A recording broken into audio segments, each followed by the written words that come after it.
Sounds good.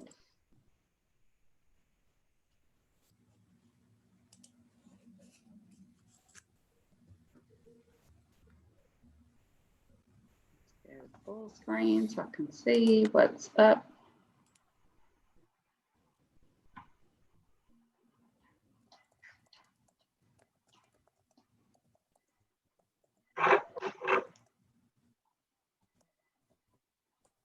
Can you hear me, Anthony? Can you hear me?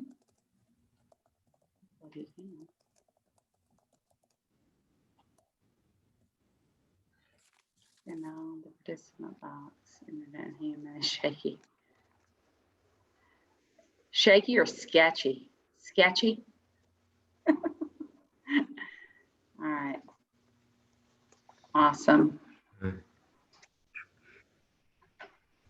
He's out. Okay. All right, I just see myself now. Let's see, sharing screen. Let's go to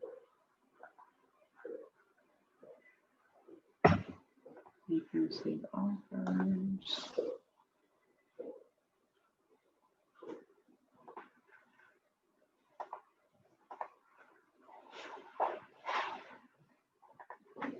That was the first thing I was going to ask you when I asked about doing my paperwork. I Mm-hmm. said, I need a checklist. Is there a checklist? Mm-hmm.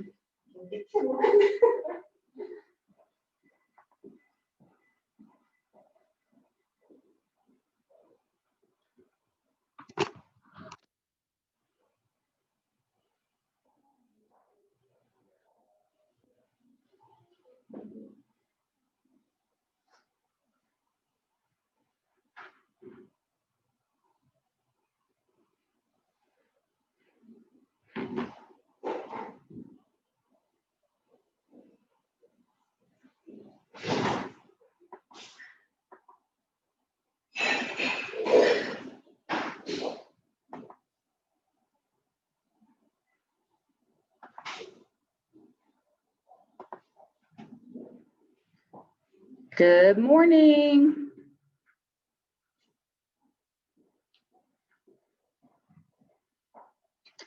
We got Vinny with us this morning. Well, Kristen, how are you? You can leave it cracked. You might, and you're welcome to turn the fans on if you want, unless it's too cold for you. Yeah, turn them on. I'm always hot. Turn it on 3. That's the lowest setting. I know that sounds counterintuitive, but hey, Vinny, good morning.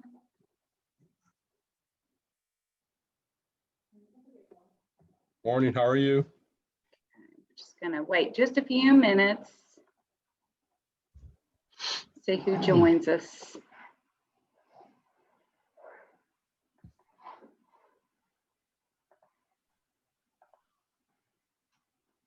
Presentation.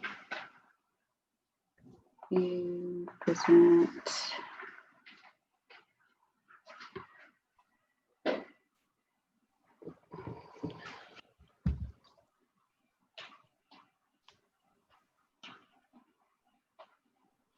was hoping Joshua would join us this morning, but maybe he's busy today. Yeah, sometimes.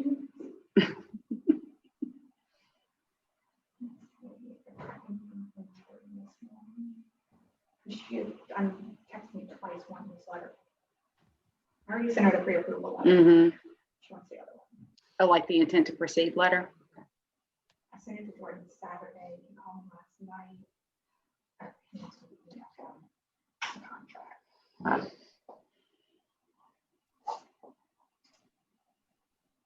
Guys, I'm going to wait just about 5 minutes just to make sure that everyone comes on. And you just keep doing your thing, and I'll start up about 9:05.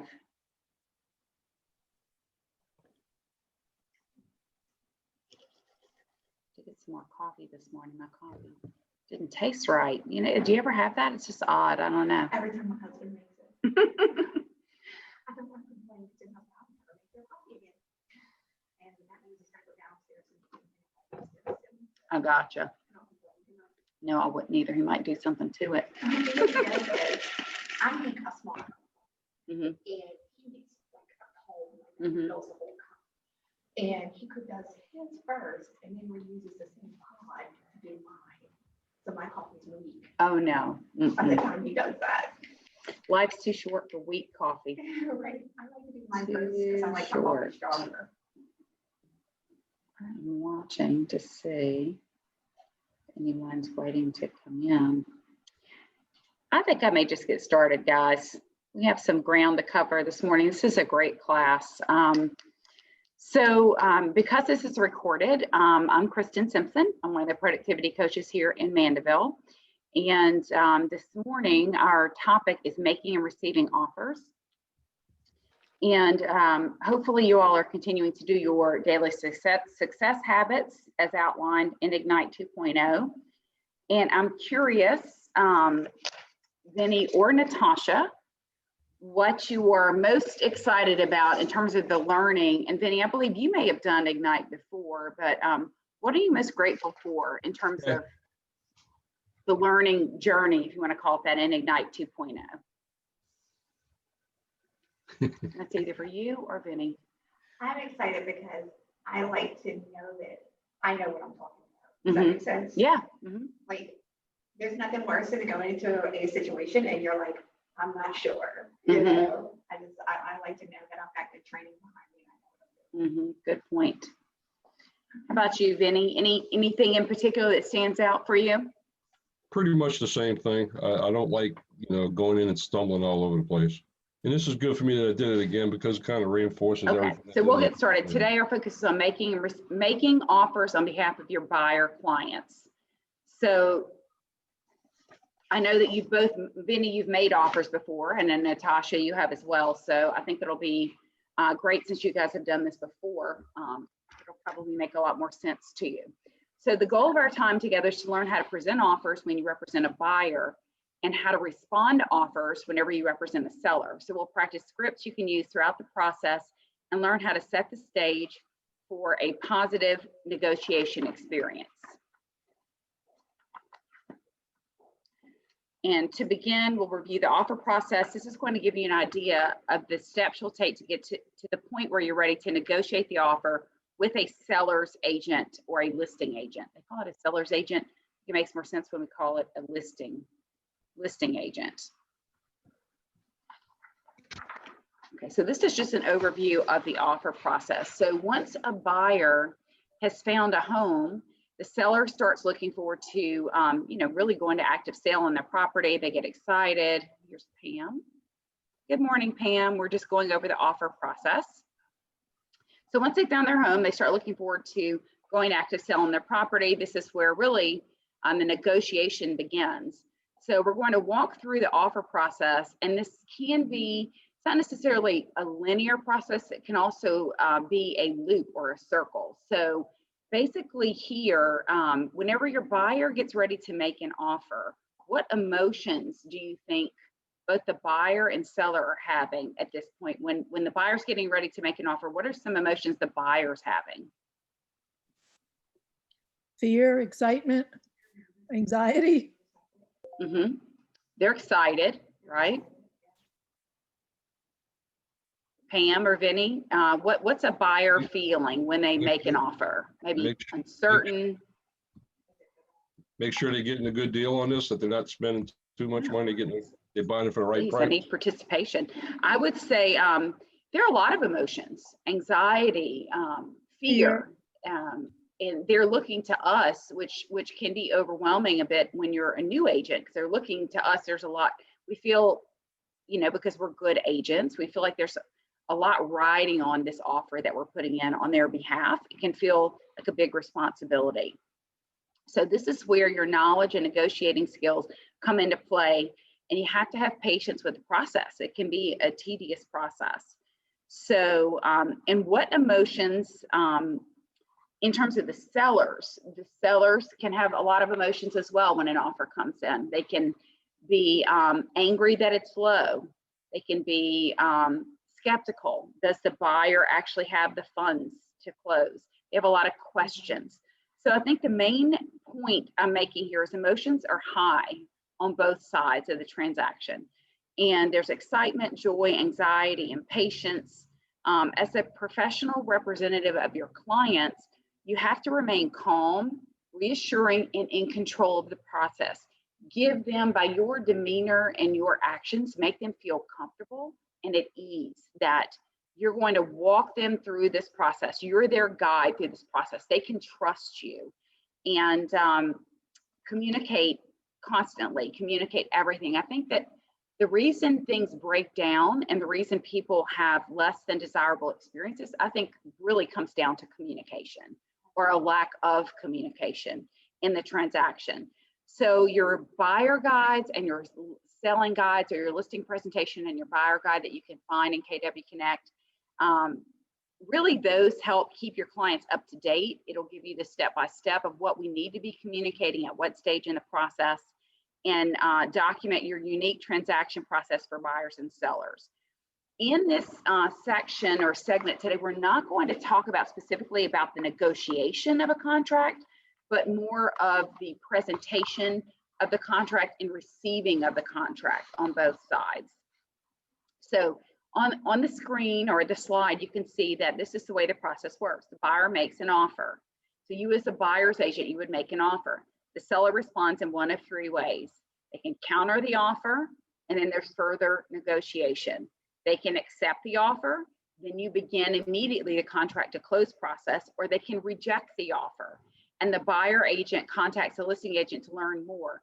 Don't assume that no means no just because they reject it. We are always looking for ways to save the deal.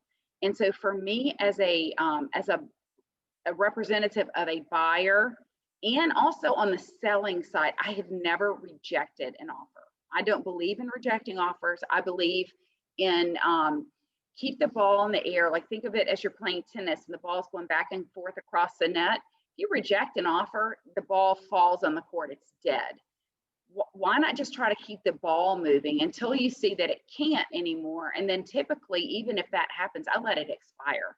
I don't reject someone's offer because I feel like that shows that a lack of willingness to negotiate. So I like to just keep the ball in the air as much as possible. So now that we have an idea, and you can go back and forth through this process, the buyer can make an offer, the seller counters the offer. Maybe you, as a buying agent, you counter back. You could have as many 4, 5, 6 counters in this process. If they accept the offer, that makes your process a lot easier, and you move forward with the transaction, starting the transaction process. But the countering of the offer can be multiple. There can be multiple counters in this process. Does anyone have any questions about just this piece or this part of the process right here? And I know Pam, you've made offers as well, so I'm glad that you all have some experience under your belt that this will make more sense for you. Yeah, my first closing actually, or offer. All right, so preparing the offer. So preparation goes a long way. We're going to go over a valuable resource you can use to prepare an offer. So the first step in representing your buyer at the offer stage is preparing to write the offer. There's a checklist that can be found in your toolkit. A sample is included on page 3 of your participant guide. I don't know if you guys have looked at this on page 3 of your participant guide for this class, but it's the checklist to prepare an offer. I've never seen this before, Ignite 2.0, so because I would have loved to have had this when I was a new agent starting out. So basically tells you what to do in order to prepare an offer on behalf of your buyer client. So if you're not looking at this or you don't have it in front of you, it's on page 3 of your participant's guide, and I'll just go through it real quickly. So some of the steps on the checklist to prepare an offer: obtain the buyer's pre-approval letter from their lender, produce a comparative market analysis. So this is just a quick and simple market analysis, not something you would do for a listing presentation, but really to in an effort to defend the price or what price you suggest that they may offer on the property. You review the tax records for information about pricing history, ensure the property is still available. So take a quick look in the MLS again, make sure that it is still active and has not gone under contract in the time that you've shown it, and then you're preparing an offer. When speaking to the listing agent, build rapport and gather as much information about the seller and the property as you can. Never underestimate how valuable it is to build a relationship with the listing agent during this process. If you can develop good rapport with them from the very beginning, it can go a long way to get you to the closing table. And I can give some examples on that in a little bit. Ask questions of the listing agent to discover what's important to the seller. So in other words, as you are preparing to write an offer, why not find out from the seller, why not find out, what's their time frame? What's the seller's time frame for moving? What's their motivation? Allows you to customize the offer where it's more likely to be accepted. Are they, in a rush to move? Do they have an offer on another house? Is it more important to them to get a better price, like a higher price, and in terms of seller closing costs that you're going to ask? Just try to gather as much information as you can. I found it's really kind of endears you to the listing agent to ask, is there a certain day that they'd like to close? I mean, if you're a buyer that's not selling anything, then why not cater to the seller a little bit and make your offer more likely to be accepted by creating terms that work for everybody, basically, to the degree that you can. Inquire about the activity on the property. I always ask when I'm preparing to write an offer, do you have any current offers that you're working on the property? You need to know what's your competition like right now. Take a look at the property disclosure statement and go over that with your buyers. Make sure there's something that stands out. Has the house flooded? Do they have a termite contract? Do they have they ever had any type of FEMA road home money? But take a look at that property disclosure in advance before you make your offer. Because yeah, sure. Uh-huh.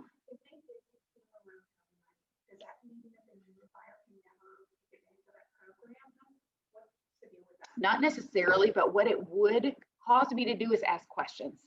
Tell me about the road home money that they received.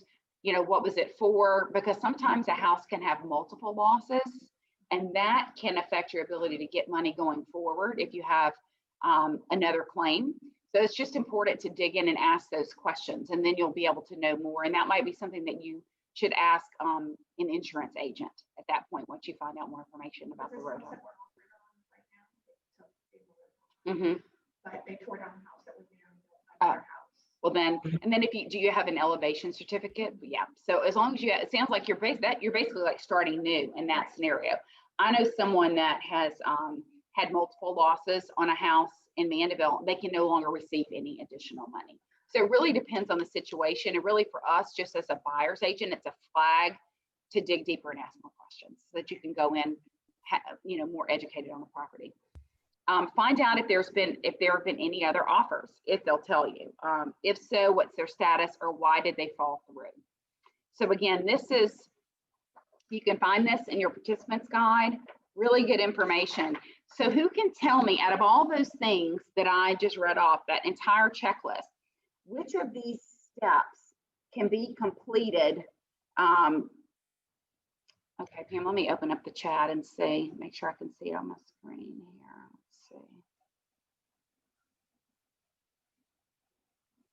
I'm looking for my chat box.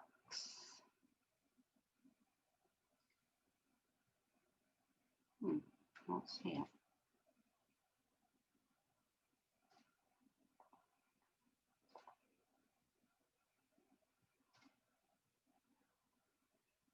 I need to pull it up anyway, Pam, for thank you for letting me know that was in there. Let me see. No, I can't see my chat box.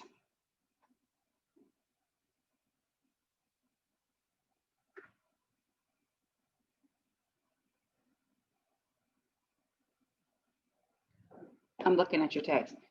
No one can hear me even though I've unmuted myself. So, oh, let me see if I can do it. Let me see if I can unmute you, Pam. I'm going to ask you to unmute. There you go. I can hear you, Pam. Go ahead. You can hear me? Okay, I just want to make sure you can hear me okay. I don't know. Hold on, Pam. Pam? Can you hear me? I can. Yes, I can hear you. Yay. Go ahead. Yeah. Okay. Thank you. This one needs to be turned down. Okay, hang One on. of them. Let me turn this So we down. only have one going. All right, so we turn it down like this. Okay. Try that. All right, Pam. So I can't see the chat box for some reason, Pam. So out of all these things on the checklist that I just read, which of these items can you do before you make the offer? Obtain the buyer's pre-approval letter.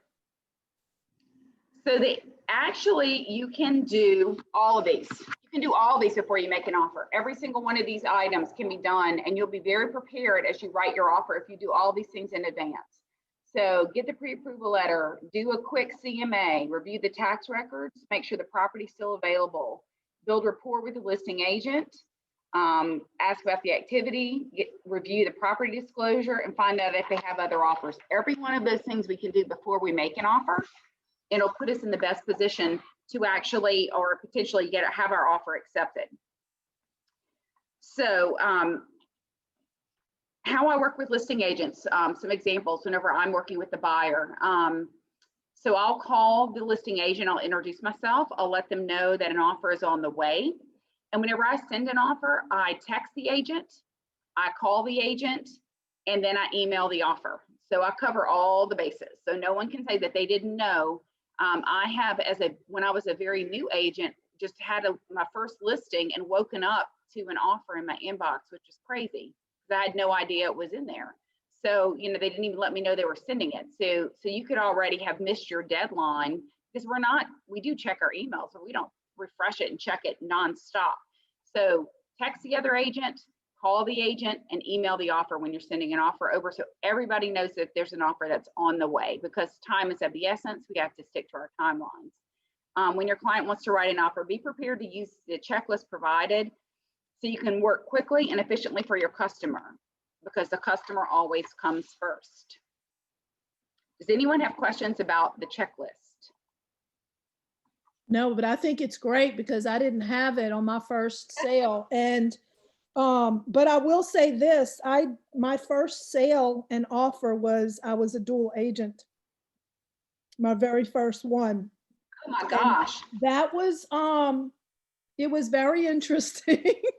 But believe it or not, other than the negotiations went fine, but we went back and forth a few times. But other than that, it went smoothly. It went very well.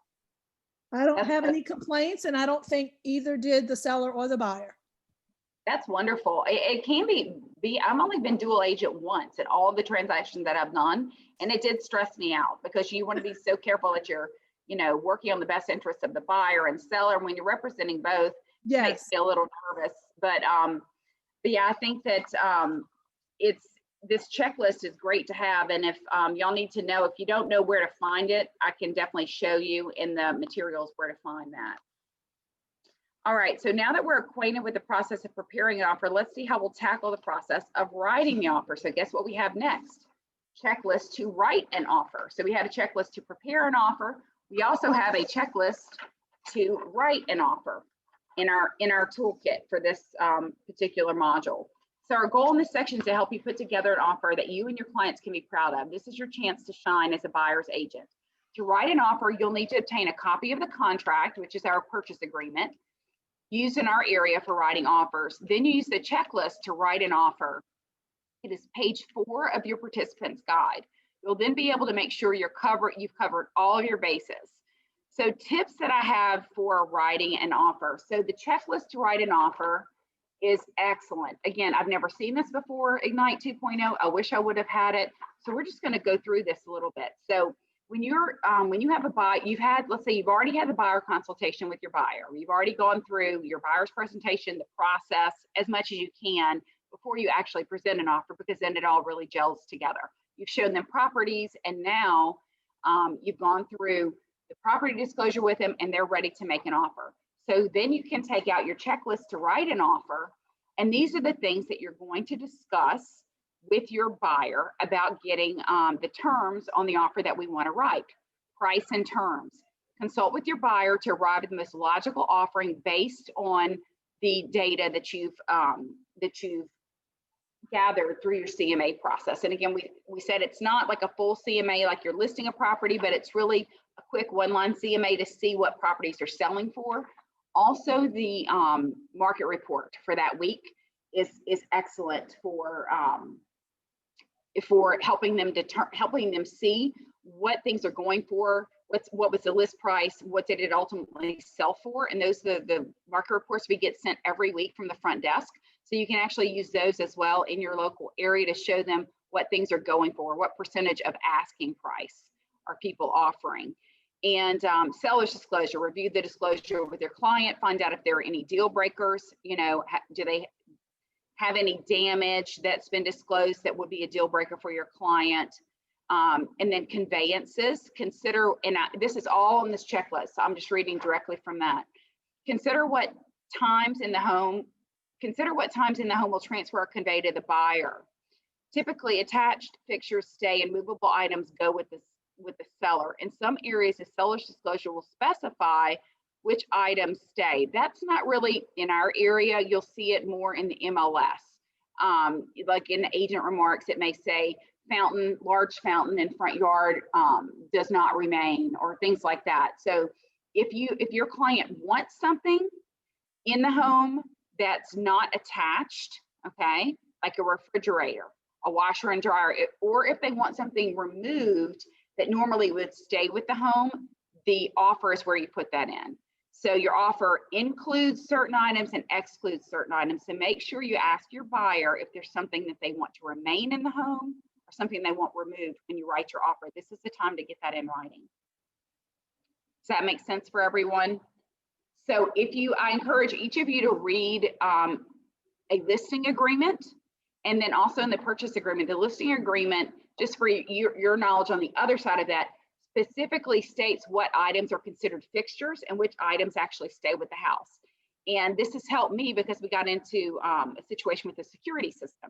And if you read the listing agreement, it says clearly that a security system stays with the home. If it's anything that's hardwired in, anything that's attached to the wall with screws and curtain rods and things like that, those are fixtures. They stay with the home.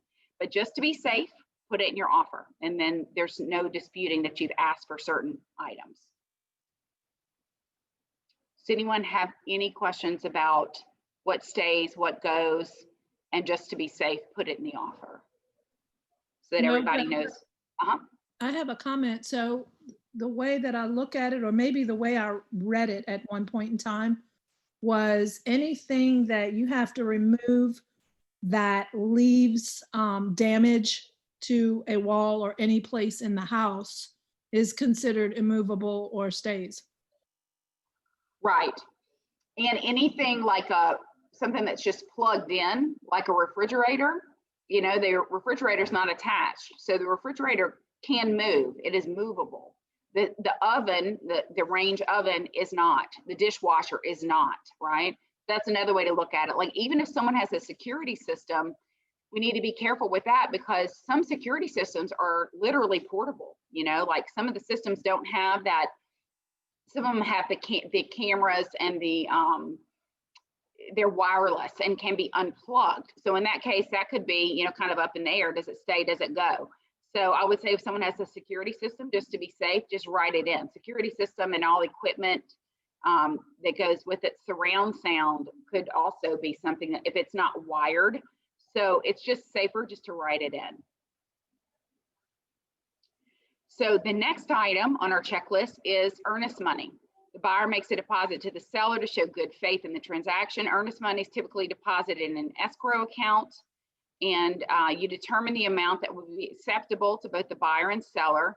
In many markets, 2 to 3% of the purchase price is normal. I typically recommend at least 1% for earnest money.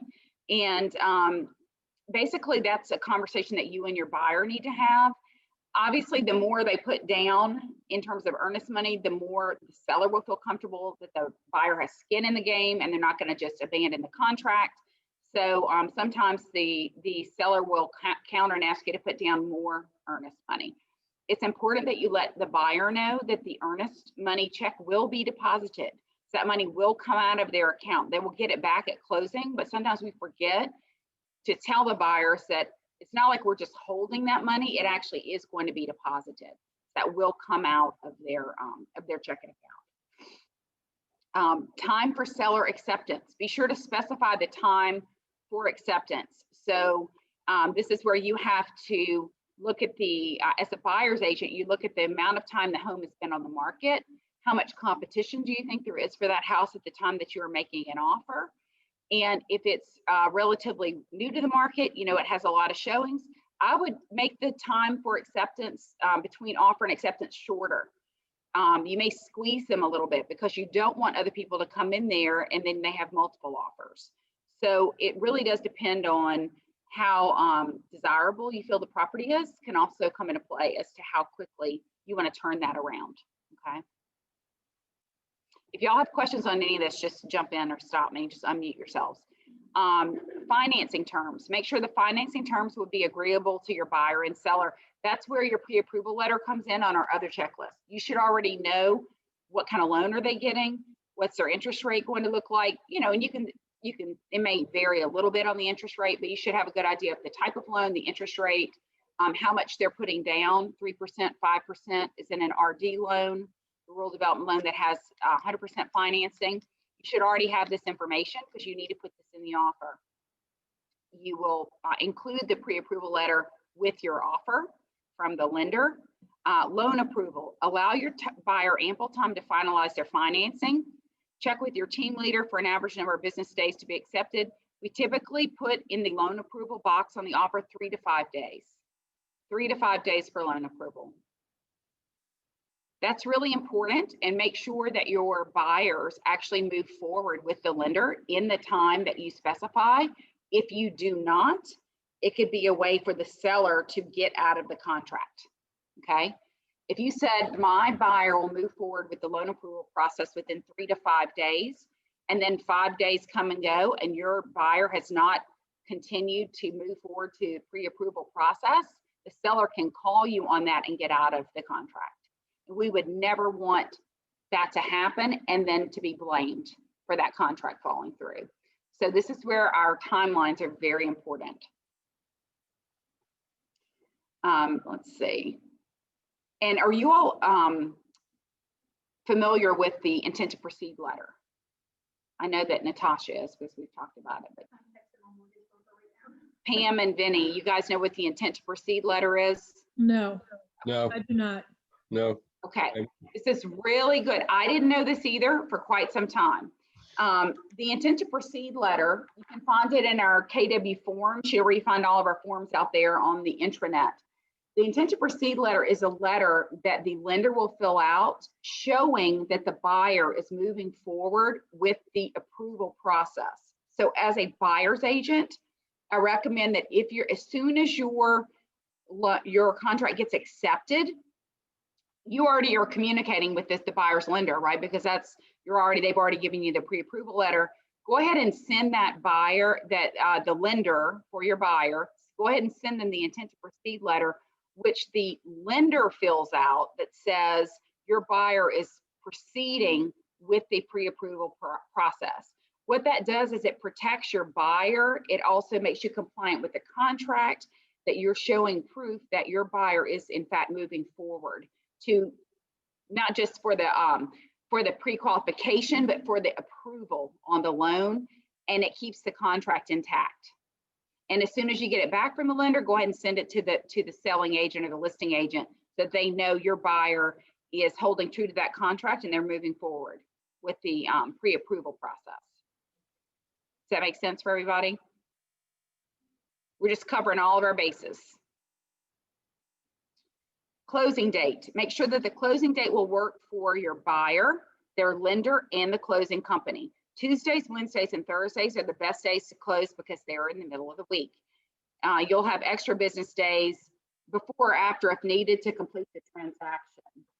So I always thought, oh, everything's on a Friday, make everything on Friday. It has ended up being a nightmare in several different situations for me to have a closing on a Friday, because if the lender can't get the documents or they have to go back to underwriting or something, then you've got that weekend in the middle. And if your person has closed on a house on a Friday and they're buying a house on a Friday, guess what? This recently happened where I had the buyer, and then they were turning around, they were selling something and turned around and buying something. they sold their house in the morning, and guess what? In the afternoon, they couldn't buy. They were homeless. Just recently happened to me. Never happened before. Not a good situation. It wasn't anything, there was nothing that I could have done to make it close, but my point of saying it is I now will do things in the middle of the week instead of on Fridays, if I can, just because it gives more time for people to work things out. And then it would have been better if they could have gone ahead and closed on that next day instead of having to wait the whole weekend. So midweek closings tend to be better. Fridays, they're so busy, especially Fridays at the end of the month. The title companies are really a nightmare. Home warranty. Review any home warranty considerations. Ask your buyers if they want a home warranty. Some buyers value a home warranty, some buyers don't care. So definitely a conversation to have as you're writing up the offer. Repair limits, that's not something that we do in this state. We don't, this because Ignite 2.0 is for the entire US. Different states handle this differently. We don't get into any repair limits or requests until we have an inspection. So that one would be, actually, you can just cross that off of this checklist. Special clauses or contingencies. These are special conditions that must be met in order for the contract to close. So I can give you an example of some of these. Carefully write in any special clauses or contingencies your buyer would like to include in the offer. In South Louisiana, always include that you require a clear wood destroying insect report on all contracts. You can also something, also something we would have to do is if the seller has a septic tank or a well, it would require an amendment to the agreement. And then also you can put it in the terms and conditions that the septic tank and the well must pass inspection. Lenders require it anyway, but it's just an additional contingency. You can also ask that all trash debris be removed from the home. You can also ask that the home be professionally cleaned and a receipt provided if that's important to your buyers. Does anyone have any questions about any of that? Just jump in. If not, I'll keep going. The final one on the checklist to write an offer is a cover letter. When you submit the offer, I've actually never done that. 100% transparency. Never done a cover letter. No one ever told me to do a cover letter, but it's interesting. We'll talk about that. So in order to help you write a stellar offer, we'll use the checklist to write the offer. And it's a great tool. I'm glad I found it. And I'm glad it's in Ignite 2.0 because this is the first time I'm seeing it. It would have been super helpful for me early on whenever I was writing up offers in the past. So now we're going to talk about creating offers in Command. Make your offers accessible anytime, anywhere in Command for yourself to go in and be able to log in. So we're talking, has everyone here, I know that Natasha has because I've helped her with it. Pam and Vinny, have you guys created offers in Command? Have you used that function yet? No. Vinny, no. Pam?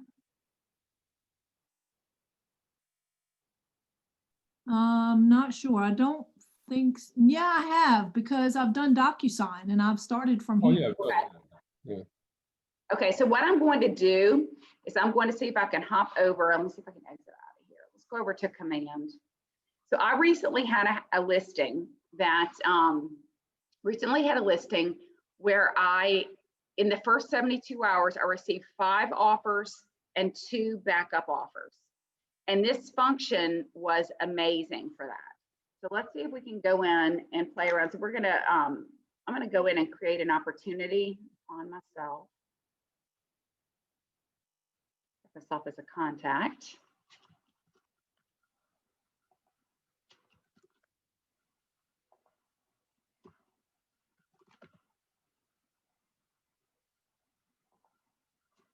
Let's create an offer. Let's see, smart plans, create an opportunity. I may have to move this box. Okay, let's create an opportunity. I'm going to call it a listing opportunity. Let's do, let's see, this box keeps getting in my way. The commission rate will just say is 3%. Let's put it in active. I'm going to create. I'm just going to show you guys. I'm going to just go through real quick so I can add some offers to this.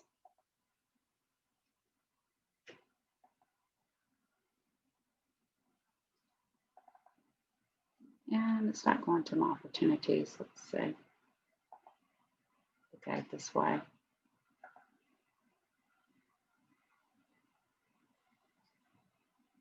All right, so here's my opportunity. So you go into the offers tab here. So let's say this was a real listing opportunity that you had, and you started to receive multiple offers.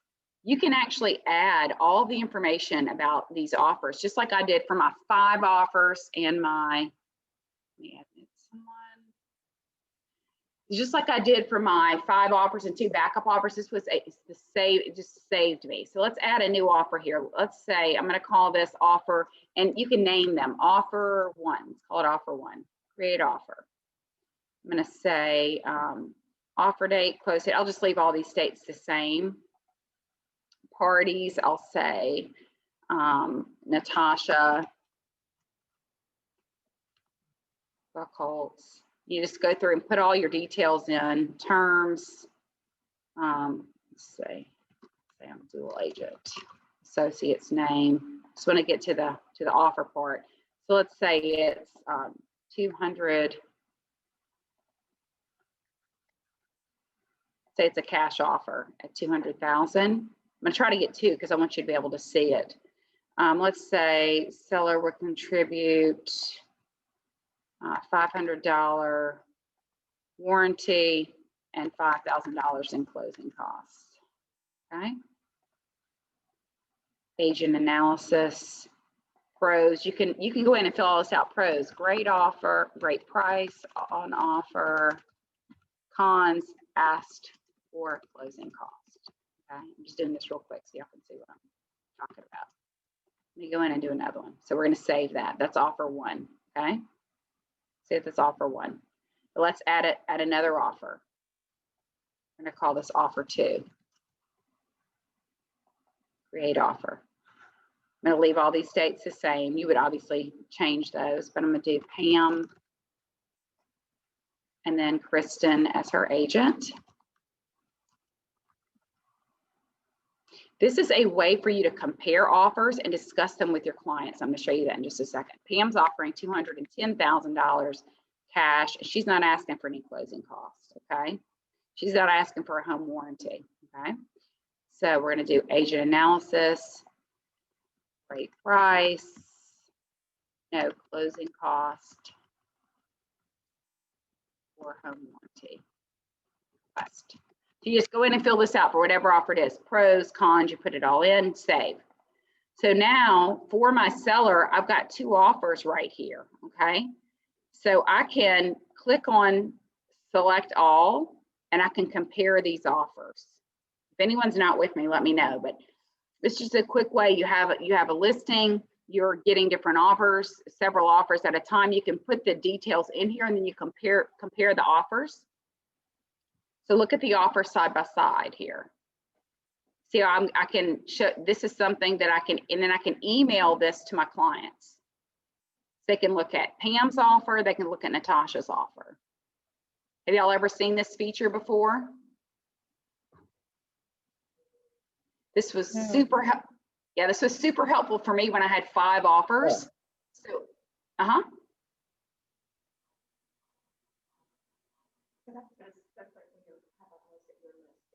Mm-hmm. I saw it, I just didn't fill it in my buyer. Yeah. So.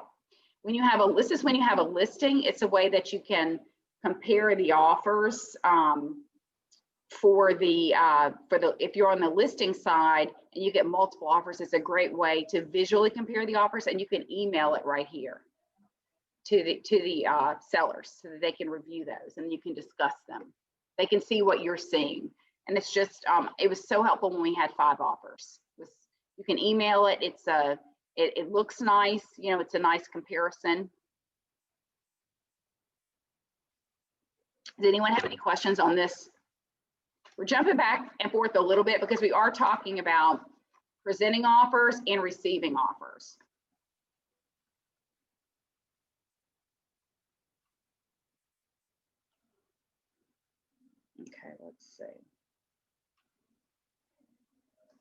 So I label mine offer 1, offer 2, offer 3. So you enter it, so you create the, you have to create the opportunity. And then once you start receiving offers, you enter your offers, you create the offer details section, you enter the buyer and seller information and enter the terms, which, you know, it can come down to what kind of financing is the person getting, because that's in there too. Like maybe one's a VA loan, one's an FHA loan, one is a conventional loan. We know that FHA can be more challenging on the inspections. So maybe that's something that you can share with your clients. If all things are the same, you have a pre-approval letter for everyone, maybe your, maybe you could talk to them about the advantages of a conventional loan because it requires less in the way of repairs than an FHA loan.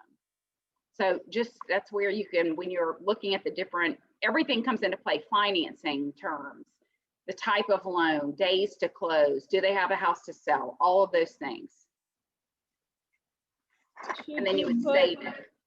I'm sorry, Kristen. Go ahead. Did you put the amount in the finance amount if it's being financed instead of under cash? And Yes. also, should you fill out everything else on there as much as you possibly can? Yes, absolutely. I just did this quick. Let's go back and add Okay. another, let's go back and add another offer. Let's see. We can go back here. See if it'll let me go back. Offers.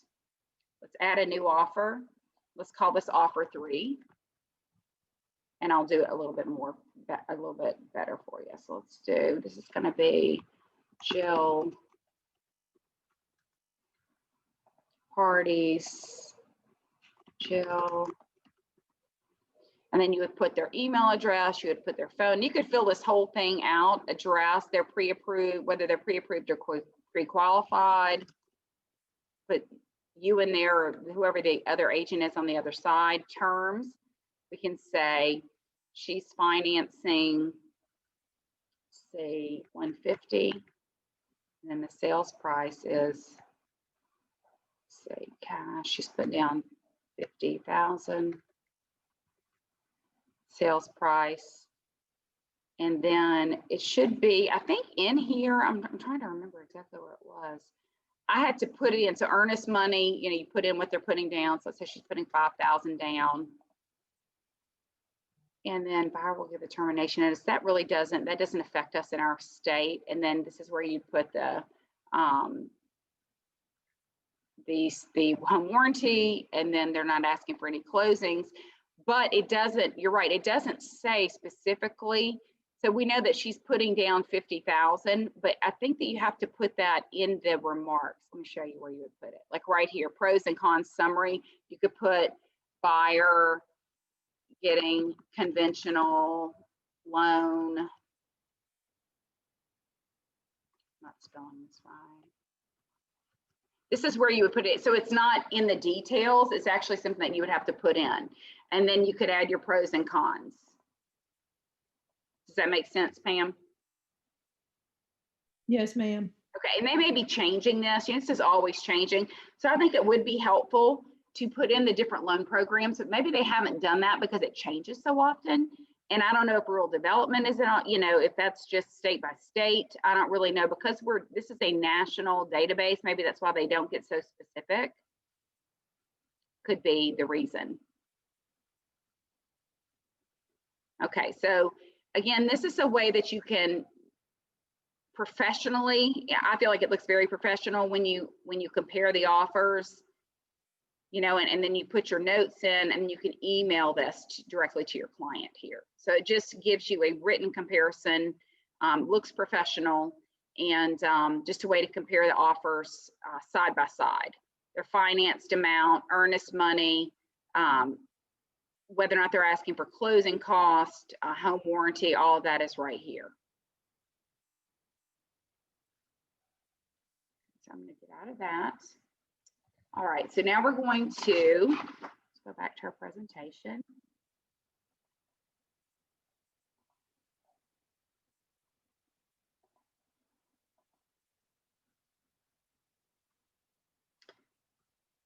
To our offer writing guidelines. So on page 6 of our participant guide, we have our offer writing guidelines. So we want to keep those in mind and use the checklist in our toolkit that we just discussed called Checklist to Write an Offer, which I just went over. So we want to ensure your buyer knows that all checks, which is the earnest money, are written at the same time the offer is written.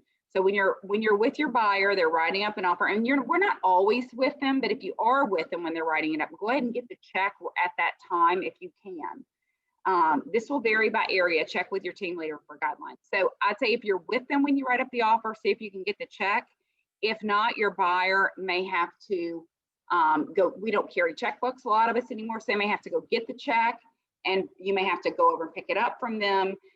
You may deliver the check to the listing broker, or they may deliver it directly to a title company, but you have to make sure as the buyer's agent, you have a picture of the check, or you scan the check because you will need it for a copy of that check because you will need it for compliance. If your buyer delivers the deposit check directly to the title company or to the listing broker, make sure they get a receipt for that. Okay. And sometimes we turn it in, and that's fine. If we turn it in, take a picture of the check, turn it in, and then that way you'll have a picture that you can then save as a PDF for your compliance loop, because we all need a copy of the check. In command, you obtain the appropriate offer to purchase forms, which would be the purchase agreement. Bring your laptop or tablet with you when you meet with your client to review the offer, or you may be reviewing it virtually using Zoom, or you may be sending them the documents through DocuSign.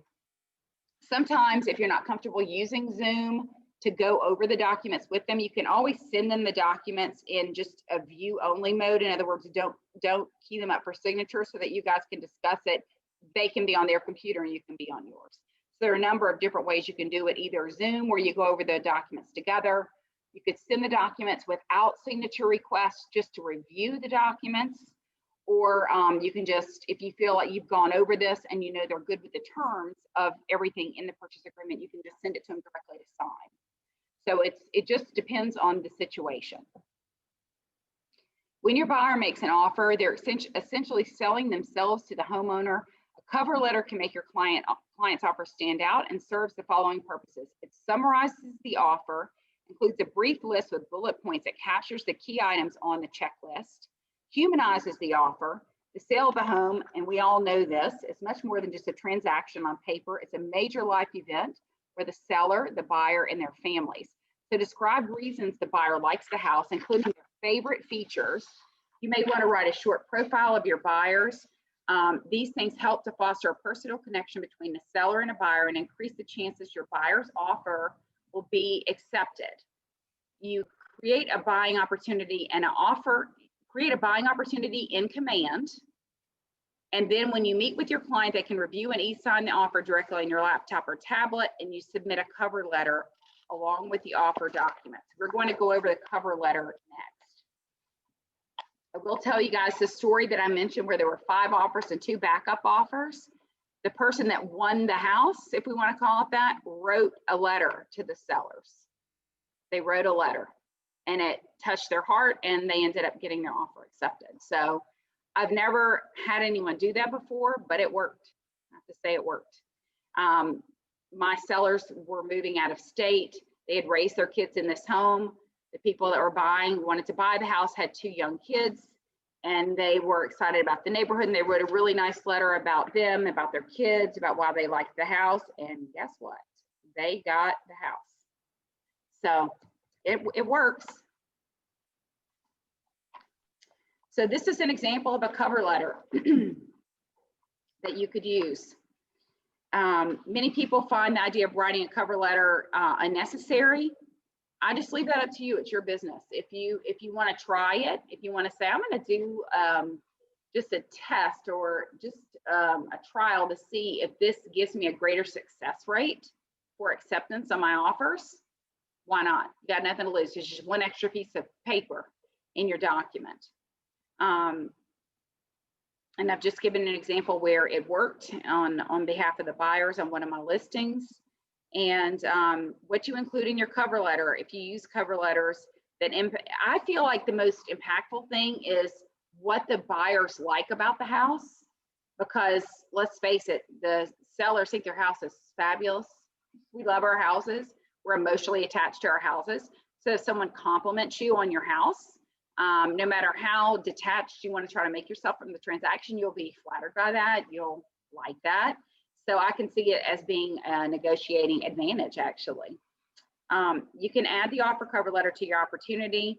That way, when you meet with your clients to discuss and prepare an offer, you can pull it up in Command. So you could create this in Command as a template that you could use and just change the information with each offer that you're making. It's on page 7 in your participant's guide. So make a note on the side to look this up. Page 7 is an example of a cover letter template that you can use. All right, does anyone have any questions on the cover letter template? Do you think that you'll try it? Pam, Vinny, Dion, do you guys think you'll try this, the cover letter next time you write an offer? Yeah, quite possibly, for sure. But if it's land, that would be kind of probably not, right? My buyer loves the trees and the property's lovely. Yeah, it's probably, land doesn't have as much as an emotional attachment, true, as, Right. as a house. So I could, yeah, I totally agree with you there. All right, buyer offer objections. We can take 5 minutes here. 2 common objections on page 8 of your participant's guide. It's common for buyers who want to request that the seller make repairs. This is not for us in our states. I'm just going to skip over that. We don't deal with any repairs until we go through an inspection. So sometimes clients want to make a very low offer right out of the gate. You want to make sure they know that it's the possible repercussions of making such a low offer. So since we have, 3 people online, 2 people in the room, what we can do is we can just discuss this instead of a role play. We can do it a little bit differently. So what do you guys think? Let's say I'm going to use Natasha as my guinea pig because she's sitting right in front of me, but I may call on you on Zoom as well. So how would you coach a buyer client that wants to make a really low offer on a house? And let's say the house is brand new to the market. It's really priced what, according to the cost that you've run, the price seems to be fair, but your client wants to come in 20 grand below asking, but they really want the house. So how would you, or what would you say to your buyer? And just, we're just talking this out loud, so it doesn't have to be perfect, but what would you say to your buyer that wanted to do that wanted to come in with a super low offer in a very competitive market on a house that's priced fairly, in your opinion? I'd ask them if they can see themselves in this house. That's the first question I'd ask. Okay. And if it's their dream home, if that's the home, if it is closest to perfect that a house can be that you're wanting to buy, is this the house? Is this the house? Mm-hmm. Then we can go with the fact that, and talk to them about, well, you know what, if you come in too low, then somebody else may get it and you're going to lose out. And I don't want that to happen. So let's role play on that, Pam. I have something, I'll be the buyer and I'm going to tell you, Pam, it is the house I want, but I don't pay full price for anything. I mean, I buy things when they're on sale. And so it's ridiculous to me. I'm not paying full price, but I don't want to pay full price for this house. I mean, nobody gets full price, right? Well, no, not necessarily. Sometimes people even pay over the asking price because of the fact it's a seller's market right now. We don't have enough inventory. Yeah. So if this is the house you really want, I would suggest to at least come closer to the asking price. So that way you can win out. This is a matter of getting you to the closing table and you getting the home of your dreams. Right.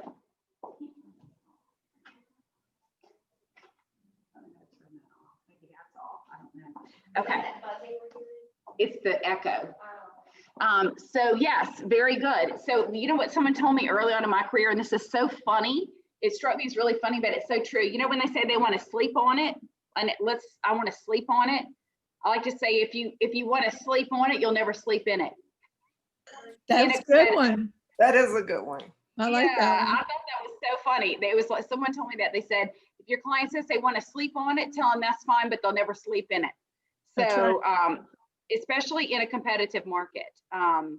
So I'll just go around the room, and because I have some thoughts, I'm going to wait and see if someone echoes what I'm thinking if someone is talking to me about this. So again, the house is fairly priced, competitive market. They want to come in way low. Renee, what would you say to the buyer? Mm-hmm. Mm-hmm. And then, so I'm the buyer, and I said, well, okay, well then just go. So what's the worst thing that could happen? Just go ahead and put it in. I'm offering 20,000 below what they're asking. Mm-hmm. Mm-hmm. Mm-hmm.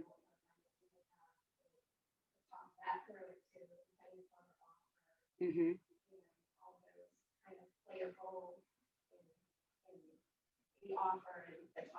Right. So if it were me, what I would do, and these are all good points you guys have made, some of the things that I would add to that would be, it's a very competitive market. Inventory is low. You absolutely, you know, I represent you. If that's what you feel like you really want to do, I just want to make sure that you're okay if we don't get the house. You know, if this is not, if you're not 100% sure, you know, this is, you're not saying, you know, because usually when they walk in, when a buyer walks in, they know they want the house. So I like to just phrase it as, you know, I represent you. If that's what you really want to do as your agent, I know the market, and this is what I would recommend if you really want this house, that you go in at asking price, because the danger is that you would lose the house. Someone could outbid you, or quite honestly, in this type of a market, I mean, how would you feel? Because sometimes I like to play devil's advocate. How would you feel if you first day on the market and someone also offered you 20,000 below asking, right? It wouldn't be a good feeling. You can do it, and I'll do it for you if you want me to do that. I'm just concerned that they can reject the offer outright. We don't know the seller, right? They could reject the offer outright. They could counter, or they could just not respond at all. And I would hate to see you not get this house. So, you know, I represent you. I recommend going in and asking price if this is really the house that you want.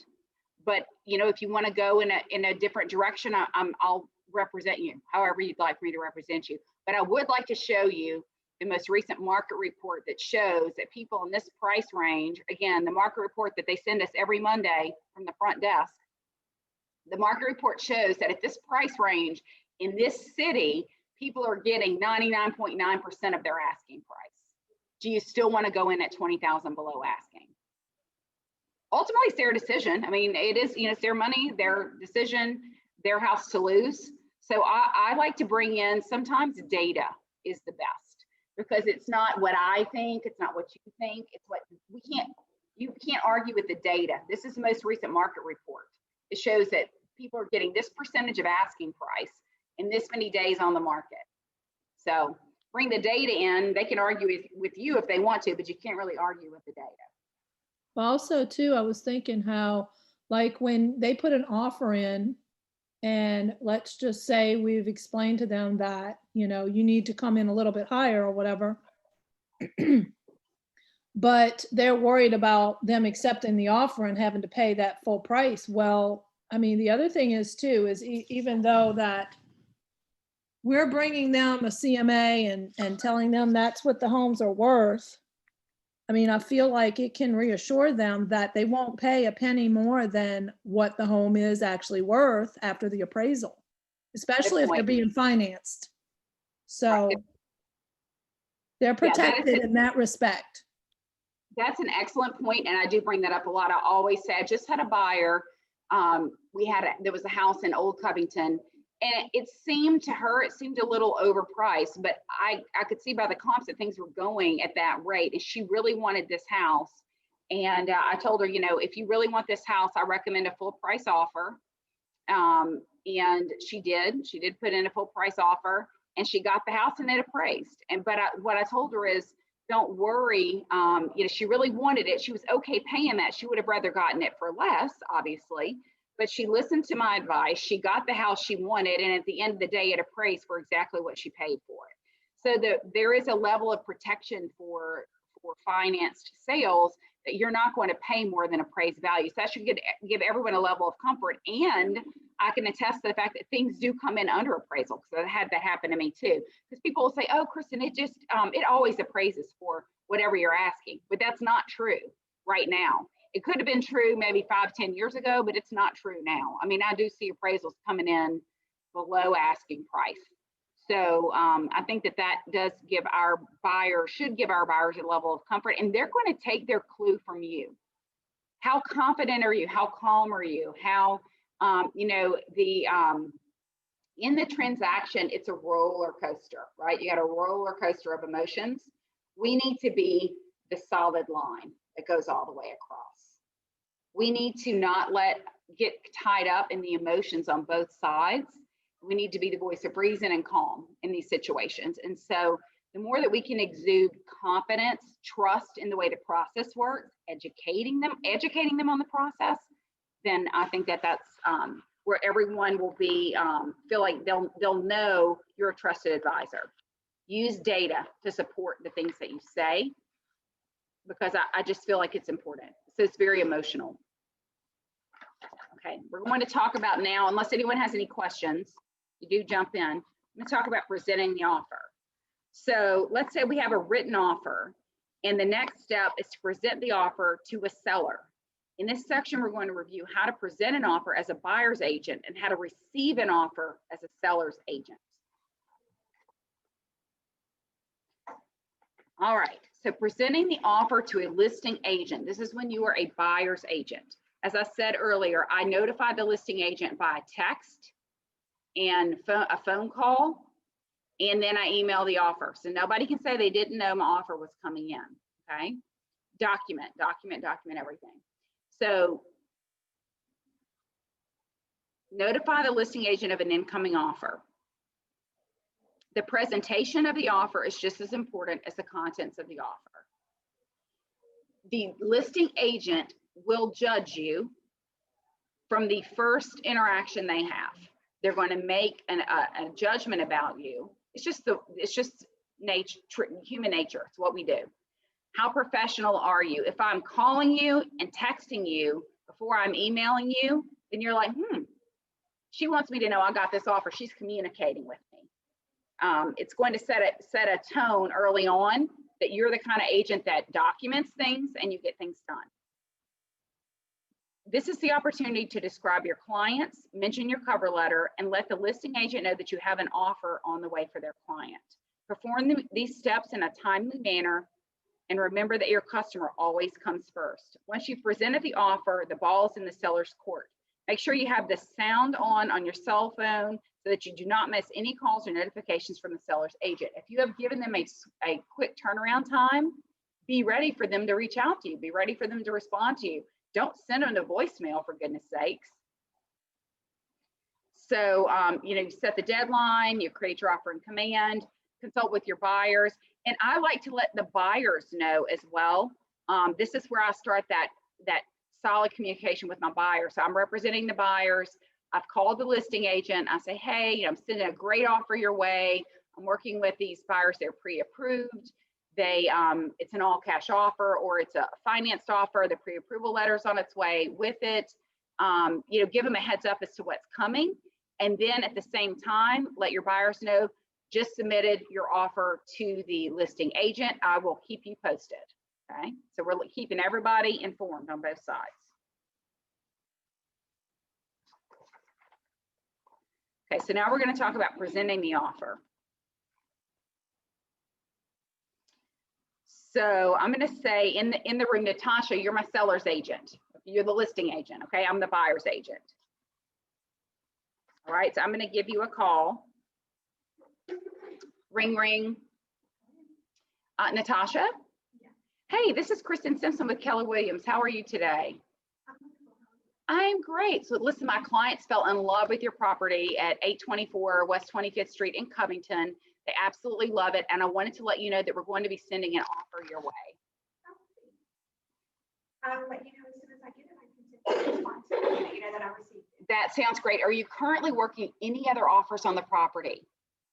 Well, we do have a couple of people that are interested in the offer hasn't come in yet. Okay, so you don't currently have any active offers that you're working on the property. Okay, good. And have you had any previous offers on the property to date? Okay, great.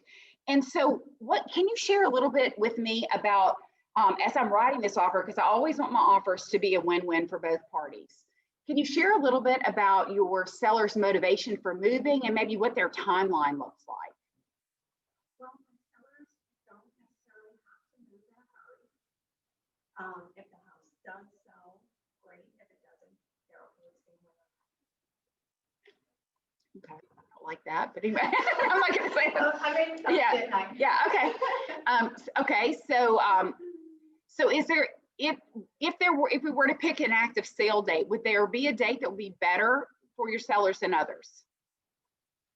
Just a week. A weekday. Okay, great.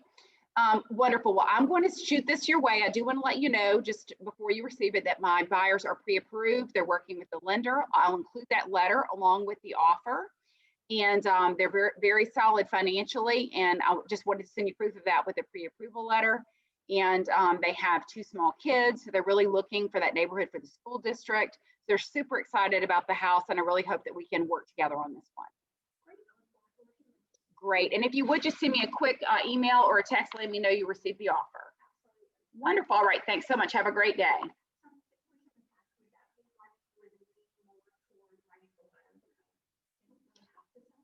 You could, but if they didn't really have to sell, I wouldn't want to be their listing agent.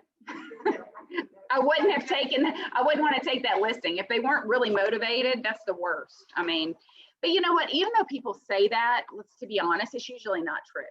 You're not going to go through the process of selling your house and having strangers traipse through your house and leaving your house on a weeknight. You know, a lot of times I find that when you dig a little bit deeper, that's really not the case.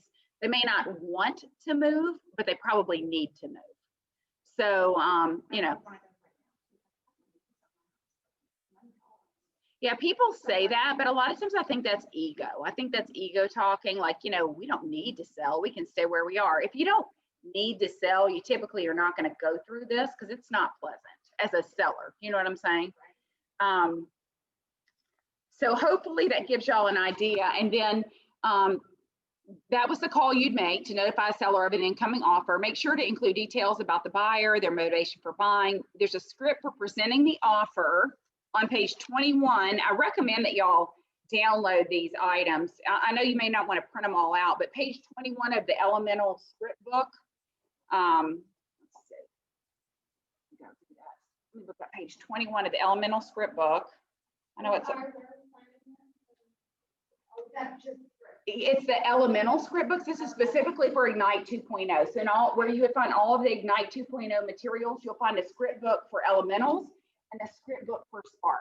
You know, the 2 different sides of Ignite. So I'm going to go to page 21. I wanted to have all of it handy so I could go through it with y'all. Page 21 in your script book, making and receiving offers. You all might find this very helpful, you know, as you're thinking about making those calls. Let's see. It gives you a script for when the buyer wants a seller to make repairs. That's a little, for us, that's a little bit later. When the buyer wants to make a low offer, presenting the initial offer to your seller. It gives you scripts for all of that, presenting a low offer to your seller. So I think that this script book could be really helpful for you guys. All right, so portraying the seller's agent. We just did that one. What did you guys have any ahas when we just did that role play? Anything that you didn't know or haven't thought to do that you think I'll do that next time about before you're presenting an offer? What was your biggest aha in that role play?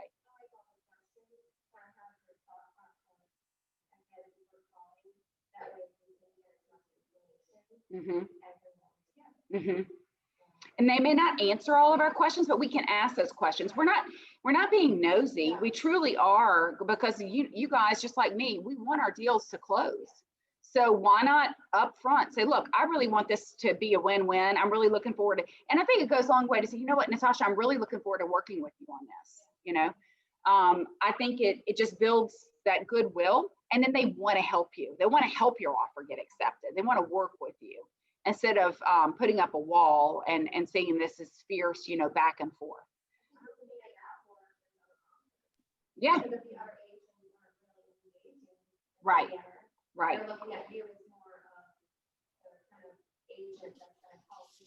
I look at it as I look at it as a person versus a transaction. You try to be friends with that other agent. Right. You know, because if they don't want to work with you. Yeah, absolutely. It makes a huge difference. It really does. Pam, Vinny, do you guys have any ahas from that role play? No, but I will say that even though, you know, I tell the seller's agent that, or the listing agent that, you know, I'd be excited to work with them and everything. It seems like every time I have asked if they have any current offers or if they had any offers, the answer is always yes. So I don't know really how to tell, I mean, if they're really telling the truth or not, because it seems like they're going to tell you yes, so that way you get a, you know, higher price or whatever. Well, you know what you could ask is, so how many do you have? And if they say one, okay, well, when is the expiration of that offer? And they're Gotcha. like, you know, I mean, they would know. They would know. If they really did have an offer, they would know the expiration of that offer. Because then you could say, okay, well, I'll let my buyers know and see if that changes their mind about anything. Do you know what I'm saying? Like, I'm not saying that you are going to change their mind, but you may put it to them like as if maybe your buyer wouldn't want to be in a multiple offer situation. So I think asking questions, because I would never lie and say I had an offer. I have said, people have told me that they're sending me an offer, but I don't have any offers right now. I don't have any active offers. I'm very honest about that as a listing agent. But if they say they are actively working an offer, I find that to be an interesting response. They're actually actively working an offer. It still shows as active in the MLS. So I would say, oh, so when do you need to respond? You know, let them work that out first, potentially. And I think you'll take them off guard, and then you may find that they really don't have an offer. They may just be saying, oh, well, I meant to say I was waiting on one or something like that. And in that case, I would give them a very short turnaround time. So they don't have time to posture and do all those other things. When you say short turnaround time, how much time are you talking about, Kristen? So to me, it totally depends on the situation. Like if the house is just hit the market, you're going in with a really solid offer, but you know there's going to be competition. I just give them a couple of hours, 2 hours. Okay. Wow. Oh yeah. They don't have to like it, right? They don't have to like it, but our role is to get our offer accepted. So I had someone the other day, it was a piece of land, and I'm not going to say the agent's name, it was absolutely horrible. He was not a good communicator. This piece of vacant land had been on the market for like 300 days or something. I called the guy, telling him I'm sending an offer over, and I gave him until, this was like Friday, like afternoon around 4 or 5, and I gave him until the next morning at like 10. I sent him 3 offers. He never once responded within the time frame that I gave him. So what happens if they don't respond? If they don't respond in the time frame given, your offer's dead. Yeah. Unless you choose to resurrect it. Like in other words, let's say I send you an offer and it expires tomorrow morning you're the listing agent on the piece of land. I send you the offer, it expires tomorrow morning at 10 a.m. and I don't hear from you. He never said he got it. Then I'm calling him and I'm like, hey, got that offer I sent you yesterday, you know, and he's like, well, there's no way that I could get you that offer back in that short period of time. I mean, there are multiple sellers on this property. I said, well, how would I know that? You don't have it in the MLS. There's one person's signature on the property disclosures. How in any way would I know that this is a succession property? If you need more time, it would be really helpful if you would put that in the MLS. I mean, I could have given him 48 hours if he needed it, but he never said he did, right? So it's all about communication. So if the offer expires and they don't respond to you, well, then you can just walk away and keep going. You can go make another offer the same day on another property. Now, if they counter that offer and you entertain it, then you can basically bring the offer back alive again. Do you know what I'm saying? Yeah, even after the timeline. Yeah, you can say, well, that offer's dead, I'm not interested. Or you can say, okay, well, we still want this, so whatever. So, you know, it just depends. I mean, from my knowledge, the best of my knowledge, you can still work that offer if it's dead, if you choose to, or you can walk away. It's up to you. It happens. It's happened to me. This guy was amazing. I mean, he was like, Kristen, how do you expect me to get that? And I'm like, you got one person on the paperwork. How hard is that? So anyway, yeah. My client didn't like the offer that we sent in at, what was it, like 7:30, 8 o'clock on Saturday night, and Federal wanted an offer by today for the morning. She did not like that at all. This most recent one you did. So I don't know, could y'all hear Natasha? She said she made an offer at 7 o'clock on a Friday night for a 10 a.m. Saturday response time, but it was brand new on the market. So that's why she did it. And I encouraged her to do it that way.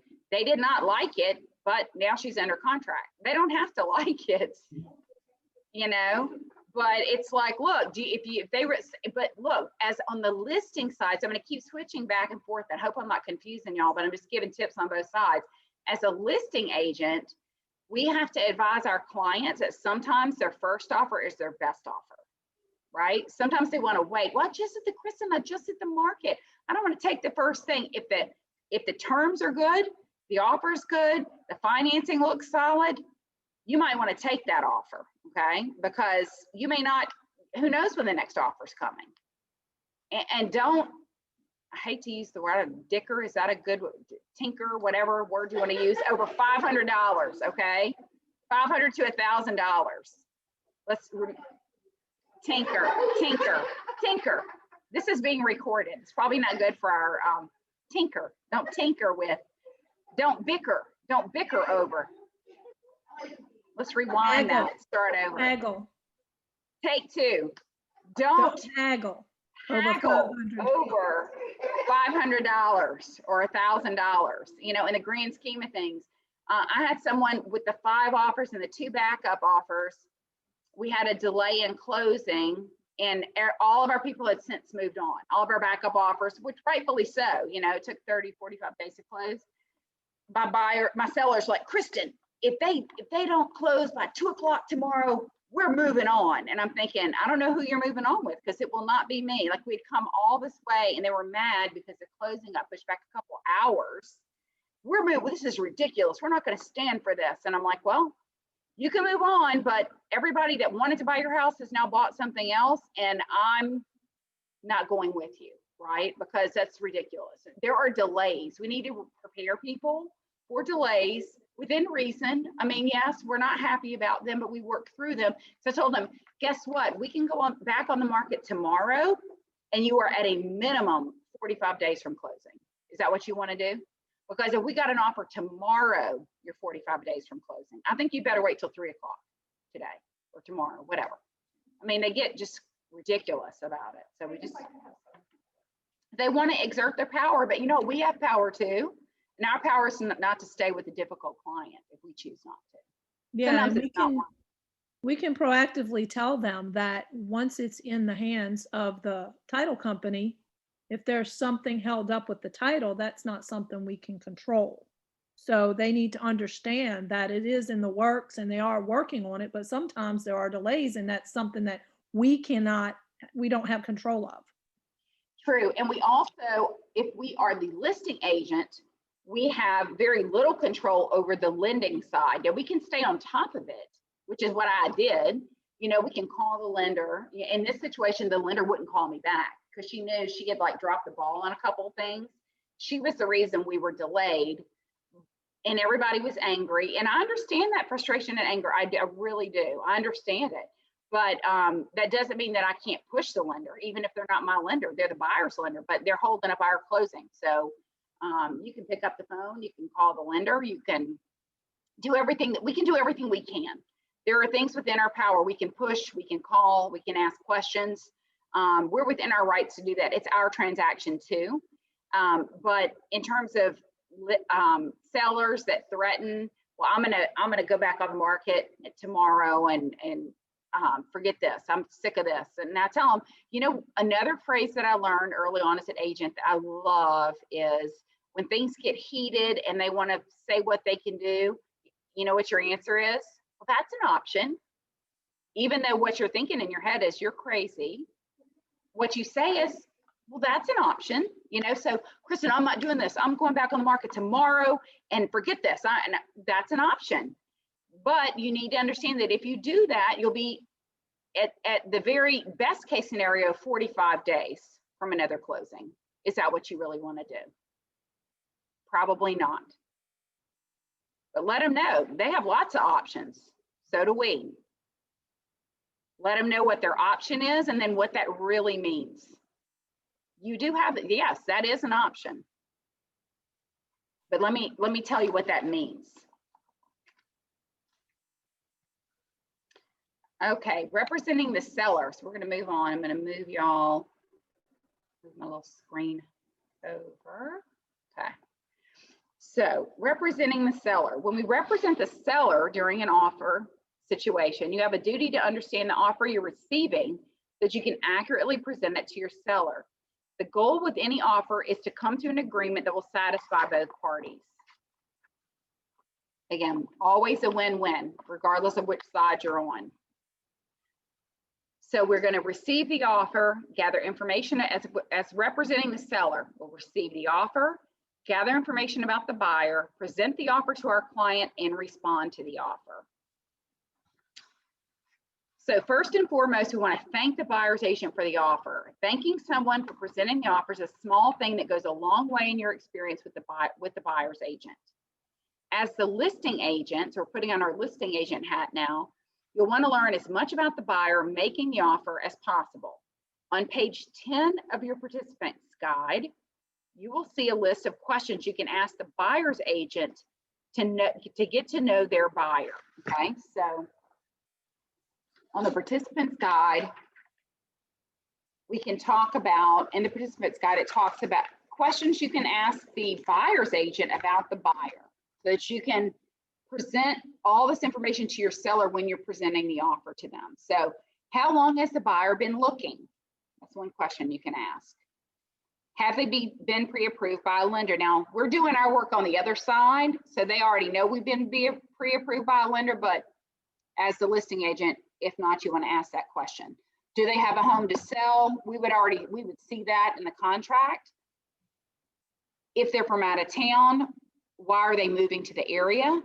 Why did they select this particular property? How did they come up with their offer price?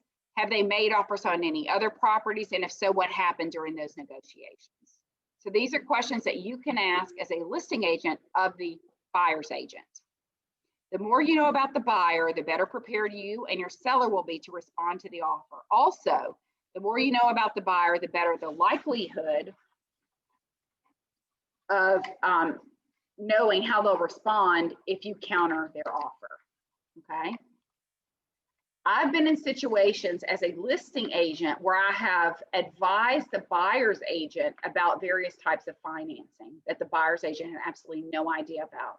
Let's say as a listing agent, your buyer's agent asks for closing costs, and it's a property that we know would fit into the rural development loan program. So I would ask the buyer's agent, you know, see your offer, and I see that your clients need closing costs. Have they considered a rural development loan? What's a rural development loan? You know, I mean, I've actually had educated, and I don't want to ever insult a buyer's agent. That's not my goal, or to sound like I know more than they do. What it is to be a resource and to educate them. Like you could say it in a way like, you're familiar with the rural development program, right? You could say that. And if they say no, then you know, well, it's this great program that may work for your buyer. Look, I understand that they are already working with the lender and they're going conventional, but they may be interested because it doesn't require them to put any money down if they qualify, you know. And I've had that happen where they had no idea what that was.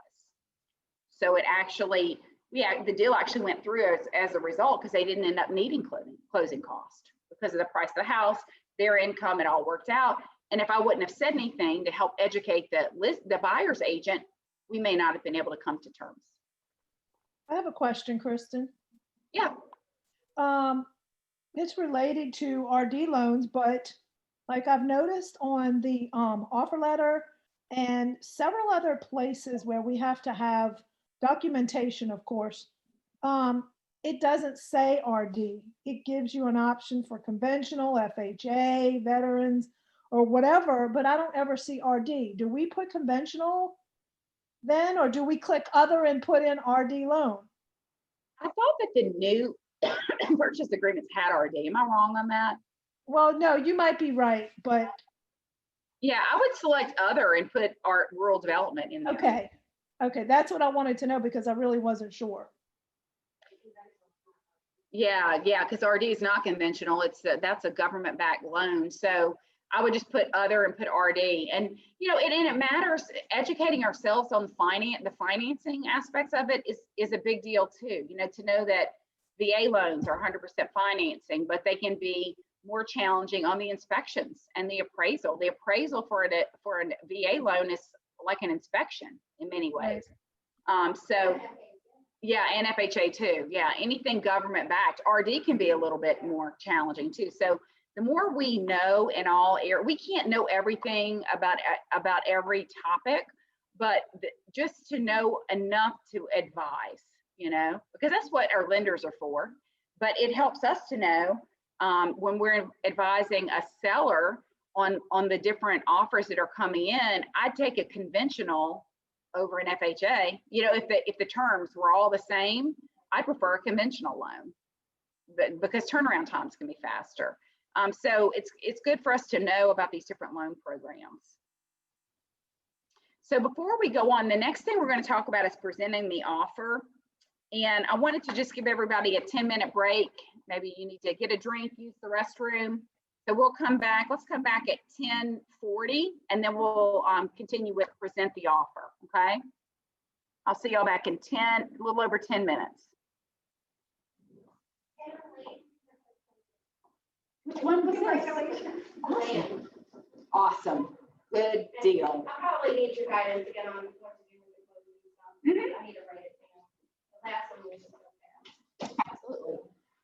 Did you scan it to yourself yet, your closing docs? That's what I'm saying. I need to, last time I did it, Stephanie helped me, but she went so fast, I didn't get to handle. Yeah. I need to handle. Yeah. Otherwise, I'm gonna. What I usually do, let's see this. If you need it stapled together, what I would do is do it just like this. I'm gonna have to do it in different sections. So I can label them. Oh, okay, yes, that's what I do. That's what I do. Just go scan that to yourself first and then make a copy of the deposit, a hard copy of the deposit check.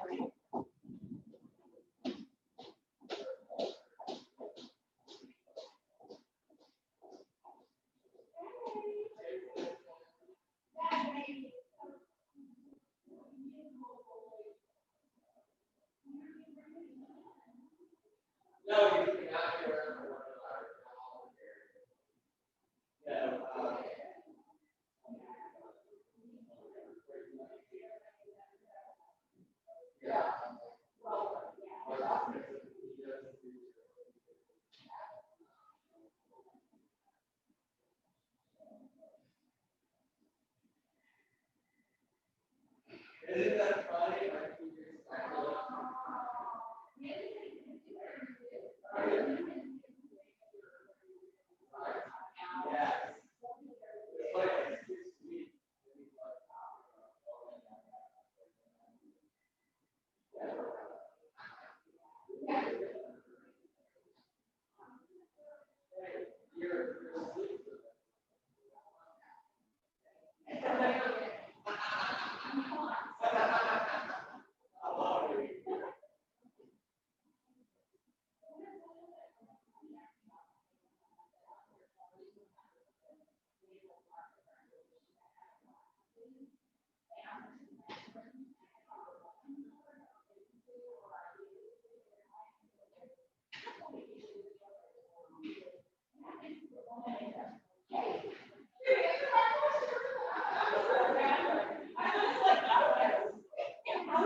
Halloween candy.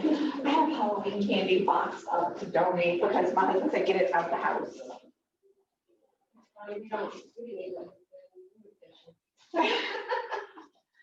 My husband just found out he's diabetic, so he's like, I want it out of the house. Yeah. It's too tempting. So I've got to find somewhere to get rid of it.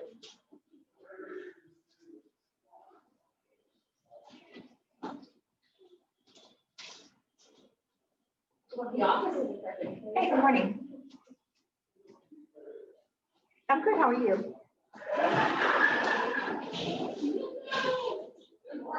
Okay, what's going on?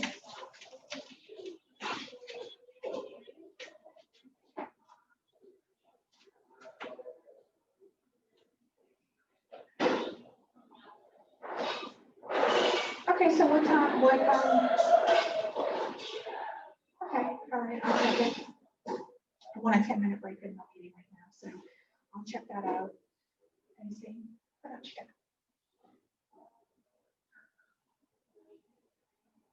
got. It's just extra information, it's nothing that you need, but I can send it. It was just something for you to look at, the market report for Metairie.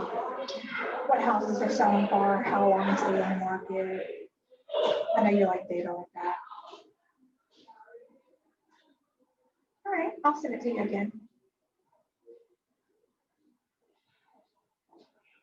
Okay, all right. I gotta check my voicemails and return all these phone calls that I've missed too. I'm sure it was a title company and other people. But I've been messaging with Jordan while I'm in my meeting too. I'm still working your file while I'm in this meeting. Right, so what I'll do is put the property address, email, and check. Title company where you Well, close. it doesn't stop for our meetings. I didn't have So- it last time, but I didn't. Okay, I'll And check you've it already out done your commission and tab. I'll get back with you. Perfect. I did it. That's what you were doing the other day, you're having a problem with? Yeah, but I got it together, but here's the thing too, for the buyer side, their numbers are 0, so I submitted that for an opportunity, but it was sent back to me, I sent them an email, and I did put the stuff into the notes stating why it doesn't have to it.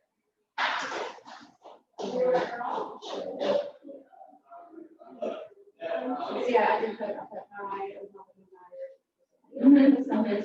Commission, but then it was sent back because I had 0 down. Well, whenever your check goes in, they should go and move those comments. Okay, all right. Well, I did email compliance and just let them know that I did put the note in there. Check the buying mode right there. And then you just fill the rest of this out and you do this. Now, this is on the listing side, though, if there's anything. Oh, you see listing?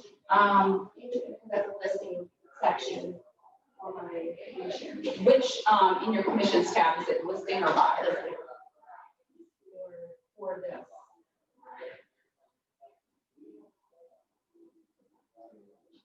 Just make sure that I just, Yeah, it's listing. okay, just scratch through that, yeah, just scratch that.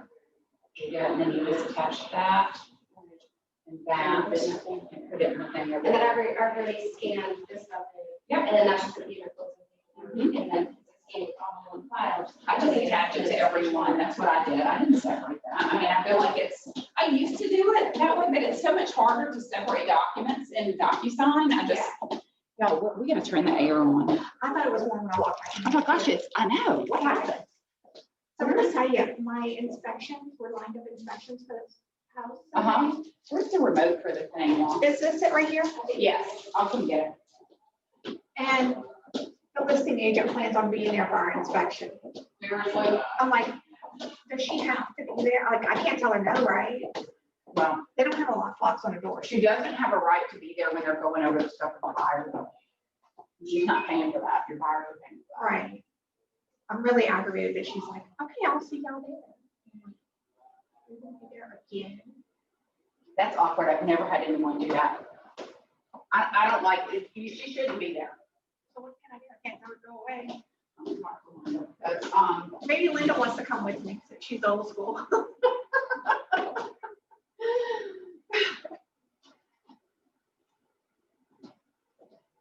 And my client's also scheduling a video pipe inspection too. So, and we tried to get it at the same time, but it's not possible. So we're gonna have that too. It's very awkward. Okay, so you should be there, yes. But whenever the inspector is getting ready to speak to your buyers about what he's found, then she needs to give you guys privacy. And so I would flat out ask her, would you please go outside or give us privacy? Because she's not paying for that. Well, we could just stop outside and wait for her in the house. Yeah, but I mean, he's gonna have his computer set up right there. I mean, they have a right to inspect the house without someone looking over their shoulder. No, I'm just hoping she's not in the inspector's ear while he's in there. You know? They know how to handle that. They're not gonna shut down. This woman is something else. She's a piece of work. I had I was selling a FISBO at the buyers, and the owner was a flipper, and my inspector was there, and my buyer was there, and he was trying to go over the stuff with the buyer, and the seller interrupted him, and he said, if you don't mind, he's paying for this, you're not, would you please leave so I can communicate this to my client? He has the right to do this without you here. I mean, he called him out on it. A little awkward to be in the middle of it, but I have a quick question. So closed DA, that would be this, right? Closing disclosure, that would be this. All right, and cash sales deed, that would be this. And copy of pension check, that's in there. And there is no MLS. so this is your CD, which is closing disclosure. That's your cash sale. And then you've got your copy of your check. Yeah. Well, that's it. Okay, yeah. I'll put the copy of the check. Yeah, fine. But it's still gonna be in here. Scanned it in, yeah. So I can just really put that in all of these folders. So I can see it. Then you're done. That's what I do. Now, what about the listing side, for sale by owner? Don't you have to put it in the MLS? The non-listed sold. So I need to get a non-listed folder that doesn't have a sign.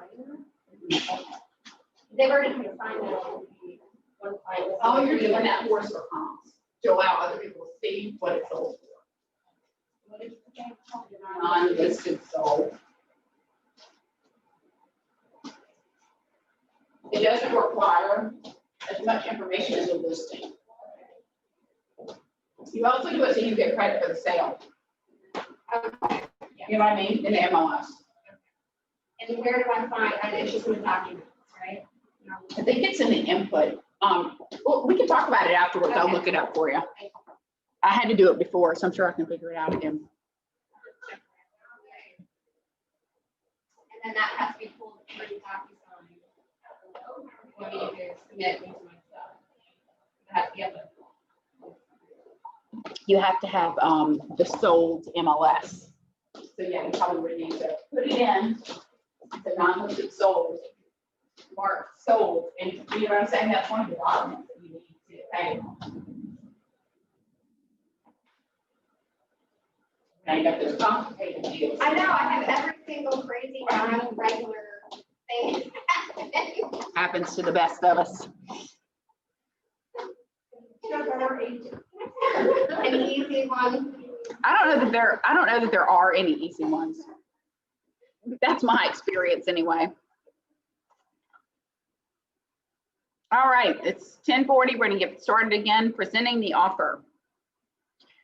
All right, so in this scenario, we've received an offer from the buyer's agent and have reviewed this offer to make sure there are no questions or surprises. Now it's time to present the offer to your client. Make sure you give your clients as much detail as possible about the potential buyers and their offer as possible. First, call your client and let them know you have an offer to present. Inform them of the offer price and closing date. If possible, present the offer to your clients in person. How many of you have ever done that, presented the offer in person? Say that again, Kristen?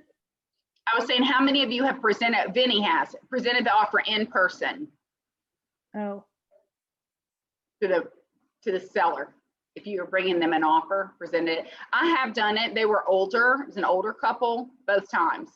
And it is nice. I mean, it's very much a rapport building thing, you know, rather than just doing everything through paperwork. So if you can, I think it's good.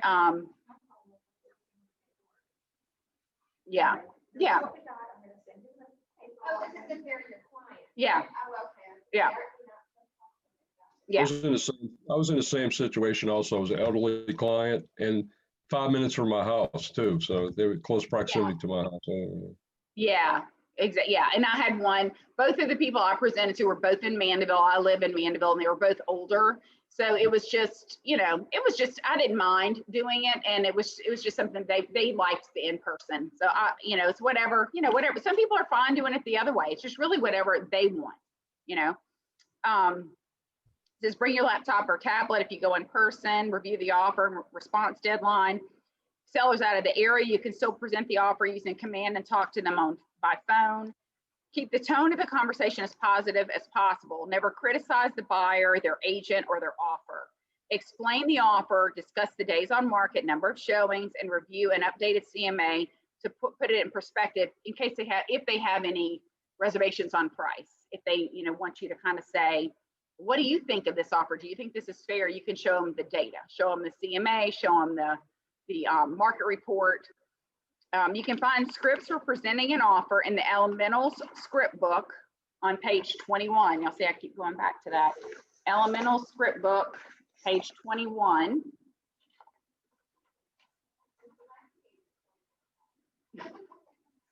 Say, presenting a low offer to your sellers. It gives you scripts for all of this. Presenting a low offer to your sellers. You could say something like, now that's lower than our asking price, but it is an offer. So we need to decide what you'd like to do. So in other words, don't go like, oh my gosh, we have this low offer, it's low, So you want to be as positive as possible to put it in the most positive light. Hey, you've got an offer. I mean, that's someone wants to negotiate with you. I see an offer as an invitation to negotiate, right? So any offer is a good offer. I don't reject offers, I work offers, okay? Recommend that your client accept the offer. So I'll urge you to consider this offer very carefully and consider the value of me. So again, you want to go back to their motivation. Why did they want to sell in the first place, right? So the offer may not be exactly what they were looking for, but this is the point where you can remind them of the reasons they were moving in the first place. I know this offer is a little lower than what you had anticipated or hoped for, but if we look at what if it takes us another month to get another offer, how much money will you have to spend to hold this house? You know what I'm saying? You can kind of see, does that make up the difference there? So this just gives you scripts. Recommend your client make a counter offer. It just gives you scripts for each scenario, presenting a counter offer. So be sure and check out the script books because I feel like they are helpful.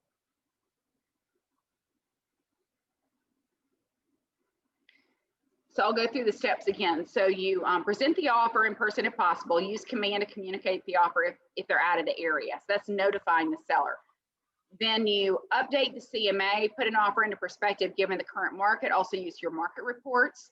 Present the offer, and you want to talk about price, buyer motivation, contingencies. Are they asking for a home warranty? Are they asking for closing costs? You want to go through all of those, the topics, the hot topics, basically what they would want to review in the offer itself, and then their decision. Do they want to counter, accept, or reject?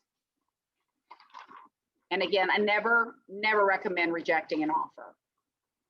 Just counter. What have you got to lose? I mean, if you're not under contract yet, just counter it. Got nothing to lose. And I've been so surprised sometimes, even when I really didn't think that it was going to work out, sometimes it surprises you. You counter and they accept it and you're under contract. You're like, wow, that was easier than I thought it was going to be. So you never really know. So anyone have questions on presenting the offer to your seller? If not, I'll move on to responding to the offer. All right, responding to the offer. Now that the offer's been presented, it's the seller's agent's turn to consult with their client and respond to the offer. Remember, there are 3 ways to respond to the offer. You can counter the offer, beginning the negotiation process. You can accept the offer as is, or you can reject it completely.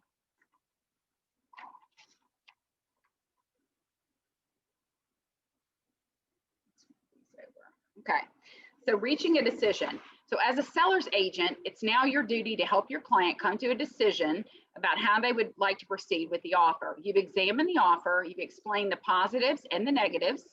You've explained to them that they have 3 choices. They can accept the offer, If the offer is reasonable, they may accept the offer on the spot. Remind the seller that if they accept the offer, the property is basically sold at that point. Well, I wouldn't say sold, but under contract, okay?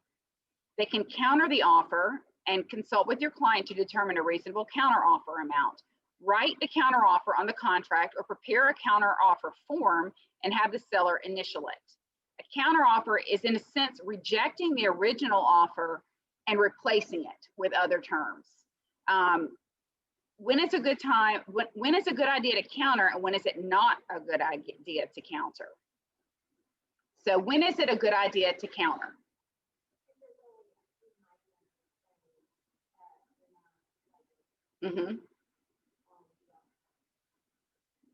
So I would say price is a big one. You know, if the price is, I would say the most commonly most common item that's countered is price.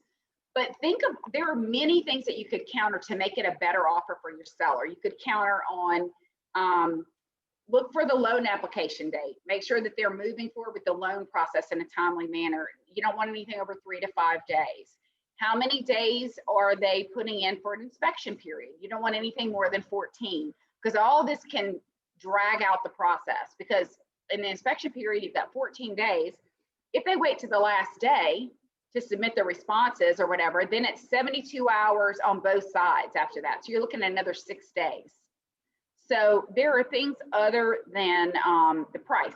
You could counter closing costs. You could counter active sale date. Really anything. So, but I would say price is the most common. Yeah, that too. See that too. Sometimes people are willing to, okay, I'll pay you what you're asking if you'll leave this. Mm-hmm. You know? And some of the negotiation takes place off of the contract. You know what I'm saying? Like having those conversations before, because we could counter 10 times, and that's kind of exhausting for everyone. So it's, I think when you start getting counters, first, second counter, get on the phone with the other agent and say, what can we do to bring resolution to this, so that you're not going back and forth. You know, just try to find out what everybody needs, and can you make that happen?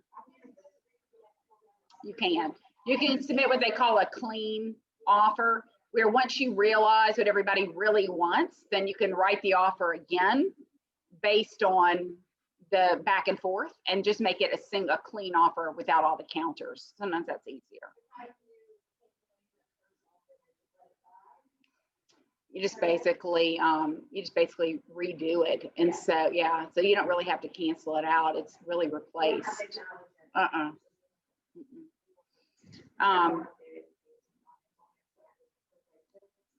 What's that?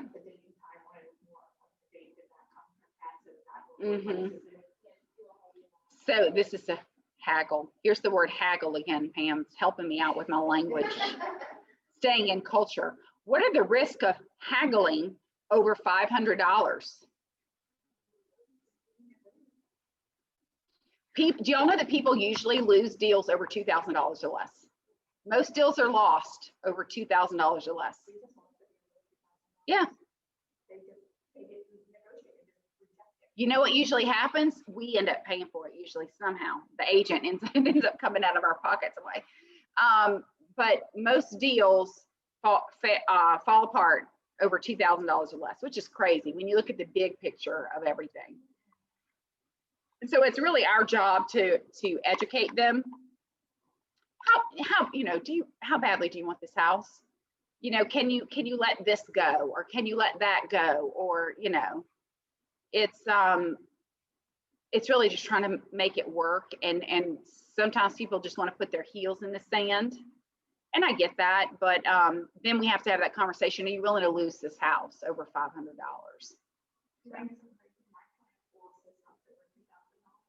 Then turned around and did the house that was like almost $50,000 more. And bought it. Yeah. So it's like the money wasn't the thing, it was the principle. So you can reject the offer if the offer is unreasonable. The seller may reject it. The seller may or may not decide to invite the buyer to submit a new offer. So again, I would ask, why would you ever reject an offer? If the offer is unreasonable, just counter, you know, don't reject. Rejecting is so, Final. Yeah, it's final and it's it shuts down negotiations. I would rather counter and invite conversation, negotiation. Rejecting it is just to me that's just ego. I think, yeah, if you have multiple offers, then you have to reject. Or you can. I always have found that if it was really an offer that we weren't going to accept, sometimes I would just let it expire and then sign it as rejected on behalf of my clients. I don't know, rejection just sounds like you're not wanting to cooperate or negotiate. And as the status of your offer changes, make sure you update it in command. Okay, that is really important. So important that I'm going to exit full screen. Are you all on Zoom? Just give me a thumbs up, even though I can't see you, Pam, you have to say something. Are you all aware of how you have to change your status and move? Basically, it's like moving a card through the process in command as the status of your offer changes. Vinny, are you aware of that? Oh, Vinny gets me, oh, awesome. Pam, are Yes. you aware of that? Yes. Okay, perfect.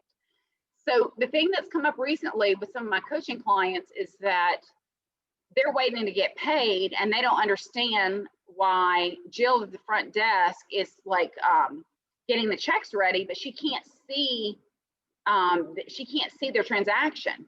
And it's because it's not been moved to the closed status in command. So if you're sitting at the wrong status, they can't see your closed deal, I guess is what I'm trying to say. Like if you still have it in active or cultivate active or under contract, but it's not closed and your check is ready, they can't see it. No. So she's called me to the front desk before and said, hey, are you aware of this particular closing? I'm like, I know so-and-so was working on that, but it's because, and I can't see anyone else's command. I can only see mine. I can only see my own command. So if you don't have it in the right stage in opportunities, you can't get paid. So it's really important to do that. I know. I'm moving mine the second it happens. I'm moving it. Okay, so now we're going to talk about responding to the offer. In our handy dandy script book, again, in our participants guide on page 15, we're going to talk about responding to the offer. So let me find our script on that.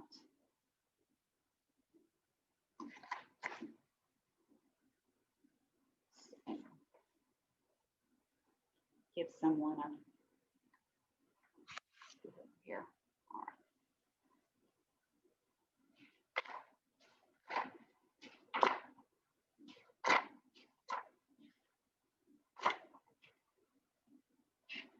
Looking for scripts for responding to the offer. These script books are really helpful. I've had a lot of people ask me for scripts, and they have one for the elementals section of Ignite 2.0 and one for the Spark section.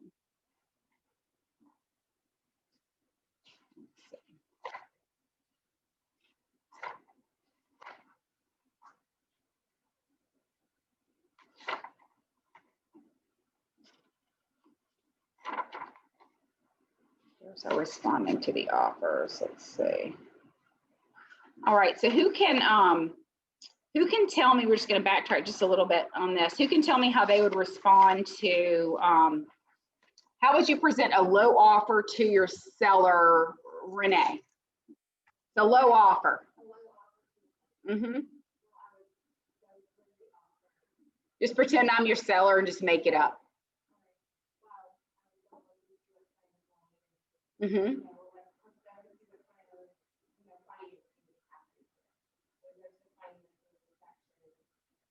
Depends on how low it is. Mm-hmm. And we'll just look at it in positive light. Let's go over this.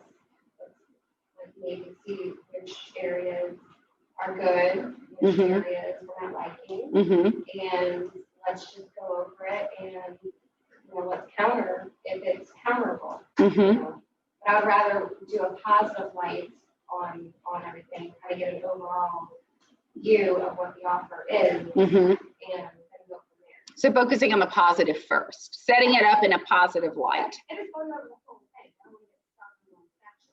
Okay, Right. So it's not what we're asking, let's go look at the rest of it. And then let's go back to that and what is a deal breaker? You know, but of course I'll have all these questions, you know, kind of answered ahead of time, kind of stuff with them. And then see what they want to do. Do you want to counter? Are we accepting? Yeah. How are you feeling? Mhm. You know, move forward from there. So, have you guys had someone ask you, what should I do? Should I accept this offer, or what should I offer?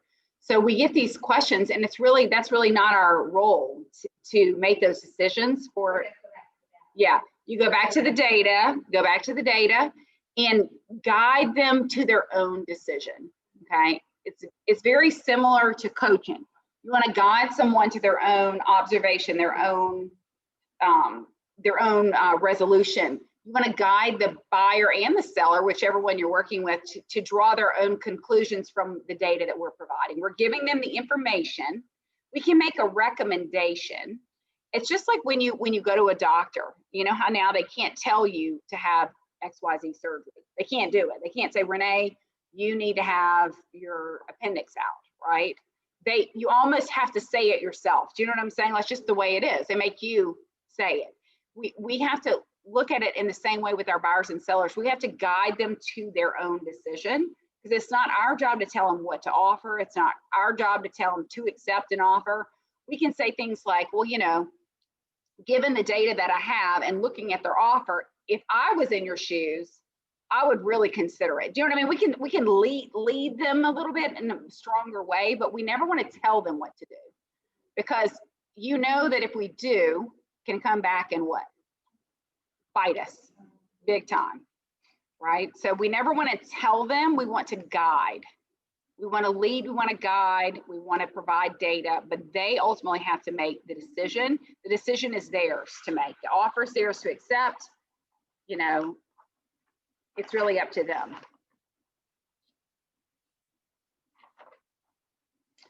All right, so we have covered a lot of ground today. We've been the buyer, the buyer's agent, the seller's agent. We've learned how to represent a buyer and a seller through the offer process. Let's talk about how this information has changed our perspective or perception of the offer process, and note our ahas. So how has your thinking changed, and what ideas and what we've covered today were new for you? That could be for Vinny, Pam, or I gotta go update command now that I know it. you better go update command. So like the idea for the letter, I mean, you know, not all that we said it was involved, Mm-hmm. no, it's like, you know, Mm-hmm. you don't know that. Right.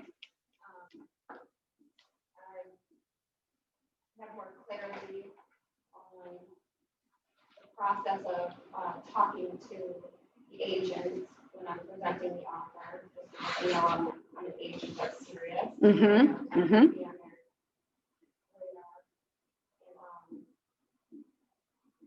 Keeping everybody informed. Mm-hmm. Don't get emotional. And provide the data. Right. Lead with data. Lead with that. Because then we're not leading with emotion. They already are bringing the emotion. They have the emotion, and it's strong. And so the more we can empathize with them, and then also provide the data that will guide their decisions, I think that's big. Vinny, did you have any ahas, or how your thinking has changed around offers today?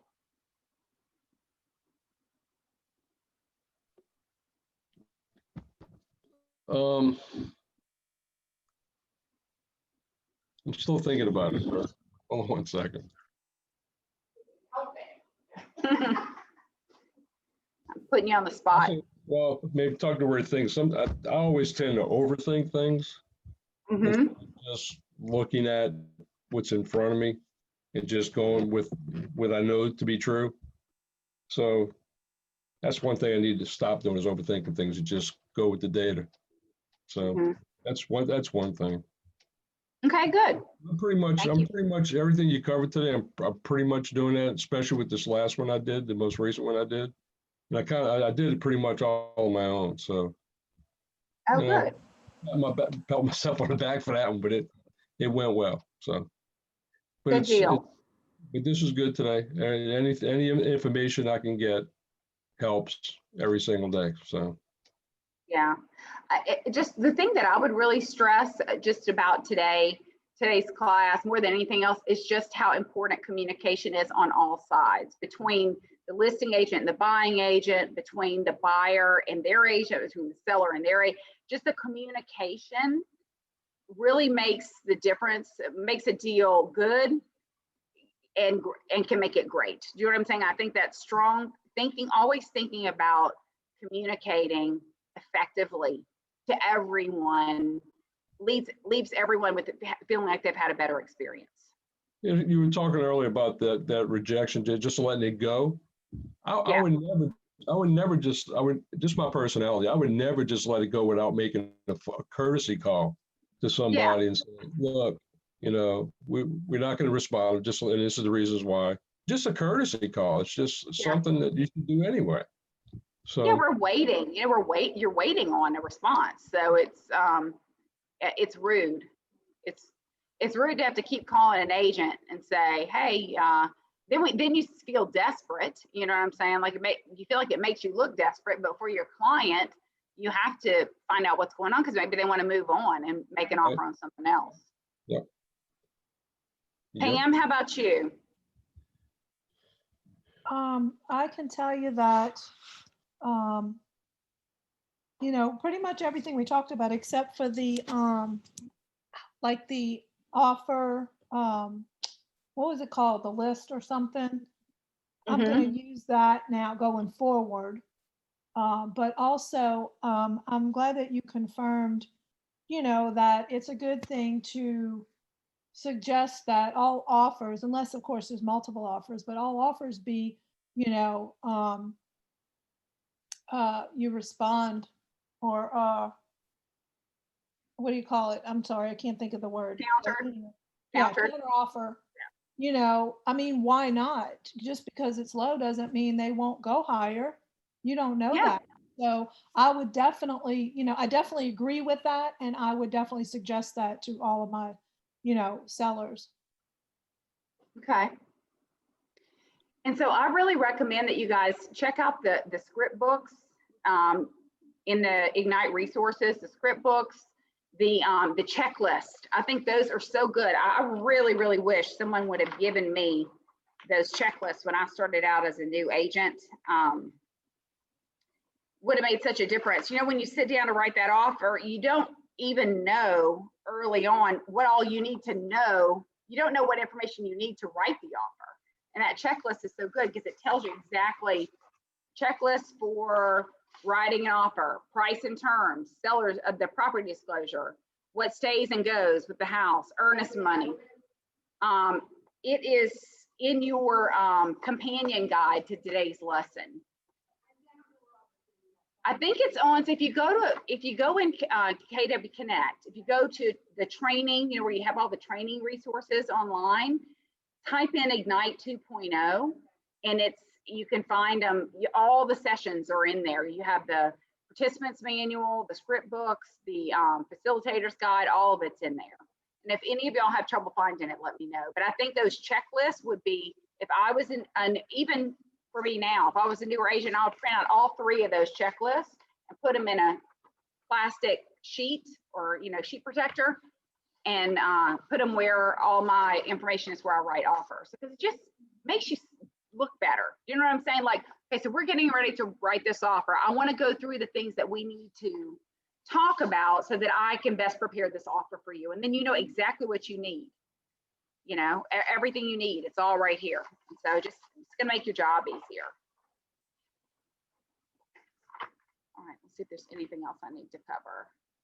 Your daily habits with when you're in Ignite. I know Benny and Pam, I think y'all have been in Ignite before, probably Renee too. The goals, 10 contacts a day, 10 conversations a day, handwritten notes, home previews, our scripts for all these different areas. Again, you can find that in the Ignite 2.0 script books, where they have one for Spark and one for Elementals. You can find your scripts in there for lead generating, identifying objections, closing deals, And I'm not gonna make you guys stay on here with me and do your script practice. That's basically everything I have for today. Do y'all have any questions for me around making and receiving offers or just anything in general? Any questions that you have that I could answer today before we end the session? Hope this has been helpful for y'all. It's been very helpful, Kristen. I would also, go ahead, Benny. On closing costs, when the buyer's asking the seller to put up some closing costs, it just seems to me it's either 2,500 or 5,000. Those numbers keep on coming up. Why is that?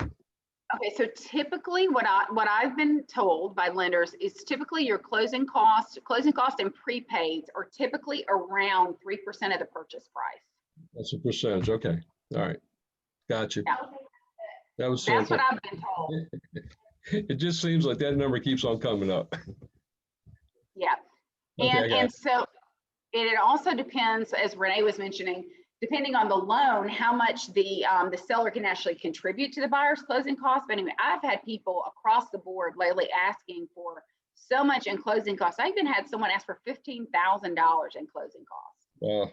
I mean, and so, but know that when people do that, so there's a huge, as you all know, I'm sure, there's a huge difference between closing cost and prepaids and closing cost and prepaids. So you always want to make sure if you're representing the buyer that you put up to X amount in closing cost so that you can get the full amount if needed, and then you don't get the full amount if it's not needed, because that's the best for both, for the seller and the buyer. I would be really upset if I was a seller and someone said, you know, I want $8,000 in closing costs and their closing costs were $5,000 and the seller just ends up giving them an extra $3,000, because that can't happen. It's all in the way you word it. Yeah. Okay. Thank you. Sure. Rather than say that they're gonna only pay the closing costs, and Mhm. the problem of wording, Mhm. and then just say anything over goes back to the seller. Oh yeah, well, that's fair. That way nobody is crazy with all the work. She was saying, Renee was saying that she's written it where seller to pay up to $7,000 in buyer's closing costs and prepaids, and any overage will go back to the seller. She could word it that way too. But what they can do, what the lenders have advised me is whatever amount you put in there, let's say you put 7,000 up to 7,000, the lenders can find a way most of the time to use all of that money. They'll pay down interest rates, you know, they can do all kinds of stuff. So if you're representing the seller, you want to really watch that wording and that closing costs and prepaids and make sure you're protecting your seller there. And we can always in advance, we can get our buyers and our sellers a quote on closing costs, because that's oftentimes they'll ask, you know, how much is that going to be? And our title companies that we use can give an estimate up front. It's not always exact, but it's a pretty good estimate as to what. I had a seller recently, and I guess it's on me, you know, it's not that the first house they sold, they were so mad that they had to pay closing costs as a seller. Well, everybody pays closing costs on both sides. Usually a seller is around $500. If you have a mortgage as a seller, there's some fees around canceling your mortgage or, you know, sending documents back and forth. You'll have those kinds of fees on there. They were so mad that they didn't get to choose the title company because the buyer chooses it. Then they were charged for the, you know, the closing costs on sale of their home. But everybody pays closing costs, whether you're the buyer or the seller, just a lot less on the seller side. So that might be something moving forward that I make sure I communicate. I've never had that happen in all the deals that I've done. And these were not first time home sellers or buyers, but they were upset that they had to pay something. So maybe there should be a conversation around that too, you know. Live and learn, always living and learning. Any other questions before we go today? Will that take part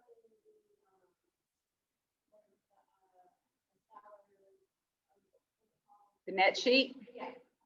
Yes, you know what? I did send them a seller net sheet. Now that you mentioned that, I did send them seller net sheet. I guess they didn't really, and we went over it, but I guess they forgot. Yeah, they were the same ones that were gonna walk away because the closing was delayed an hour. Yeah, but it all ended up working out. Kristen, So, yes, ma'am. I was gonna say earlier too, as far as when we were talking about who holds the deposit. Yeah. Also, when you find out who's gonna hold the deposit, if it's going to be what they call a third party, if it's going to be the Yeah, title company, if you don't put that on the contract, you're gonna have to write an amendment and have both the buyer and the seller sign. yes. So just keeps you from doing less work if you can get that information as soon as possible, so that way you can put it on the offer.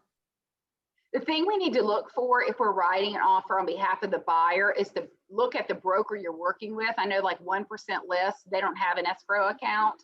Some of these brokers do not have escrow accounts, and it should say in the MLS, they all don't put it in there, but it should say like deposit to be held by such and such title company or whatever. If it is a broker that has an escrow account, there's no reason that the title company should hold it. But, if some of these brokers, especially the smaller brokerages, do not have escrow accounts, but it would be nice if they told us in advance of writing the offer where it needs to go. Yeah, and our broker can always hold it, yeah. It's a little sticky when the title company holds it because we have more control as a brokerage over the releasing of that than the title companies. Title companies don't want to get involved in disputes over deposit checks. Yeah, it just so happened that my client, the buyer, actually worked at a law firm that does closings. So she, it made sense because there really wasn't like, that's when I was a dual agent, but at the same time, it was a one-time listing agreement. So I wasn't a full blown listing agent in Yeah. this situation, Mhm.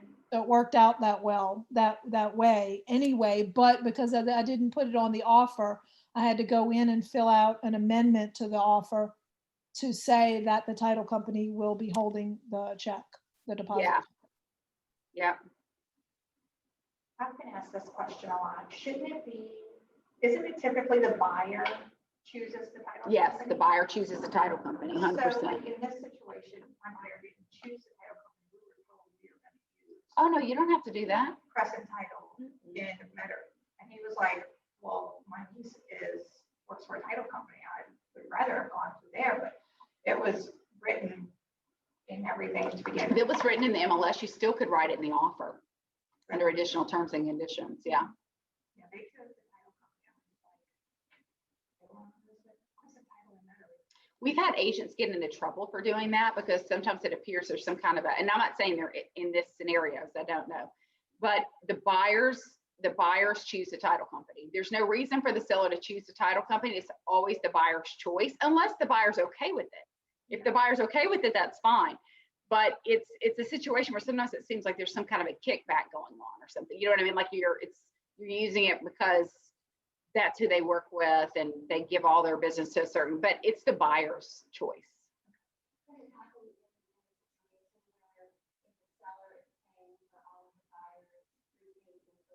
It's still an option.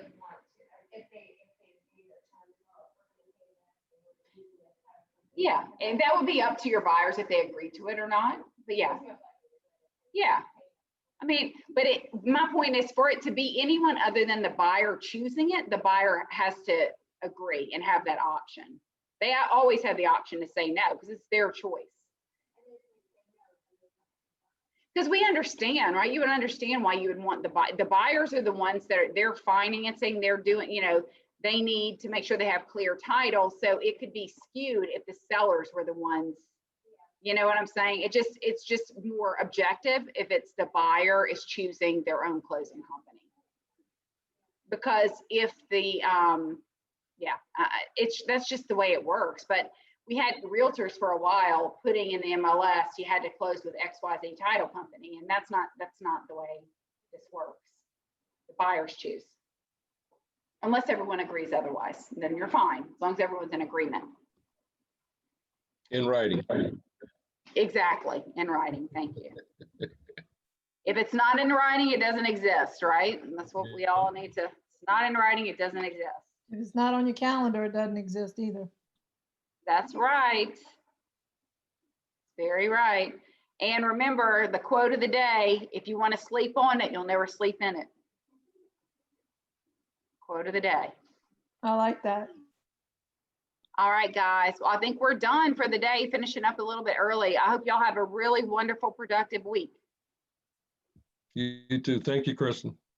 All right. Y'all have a great day. Thank you, Bye-bye. Kristen. You're welcome. Bye-bye. Okay.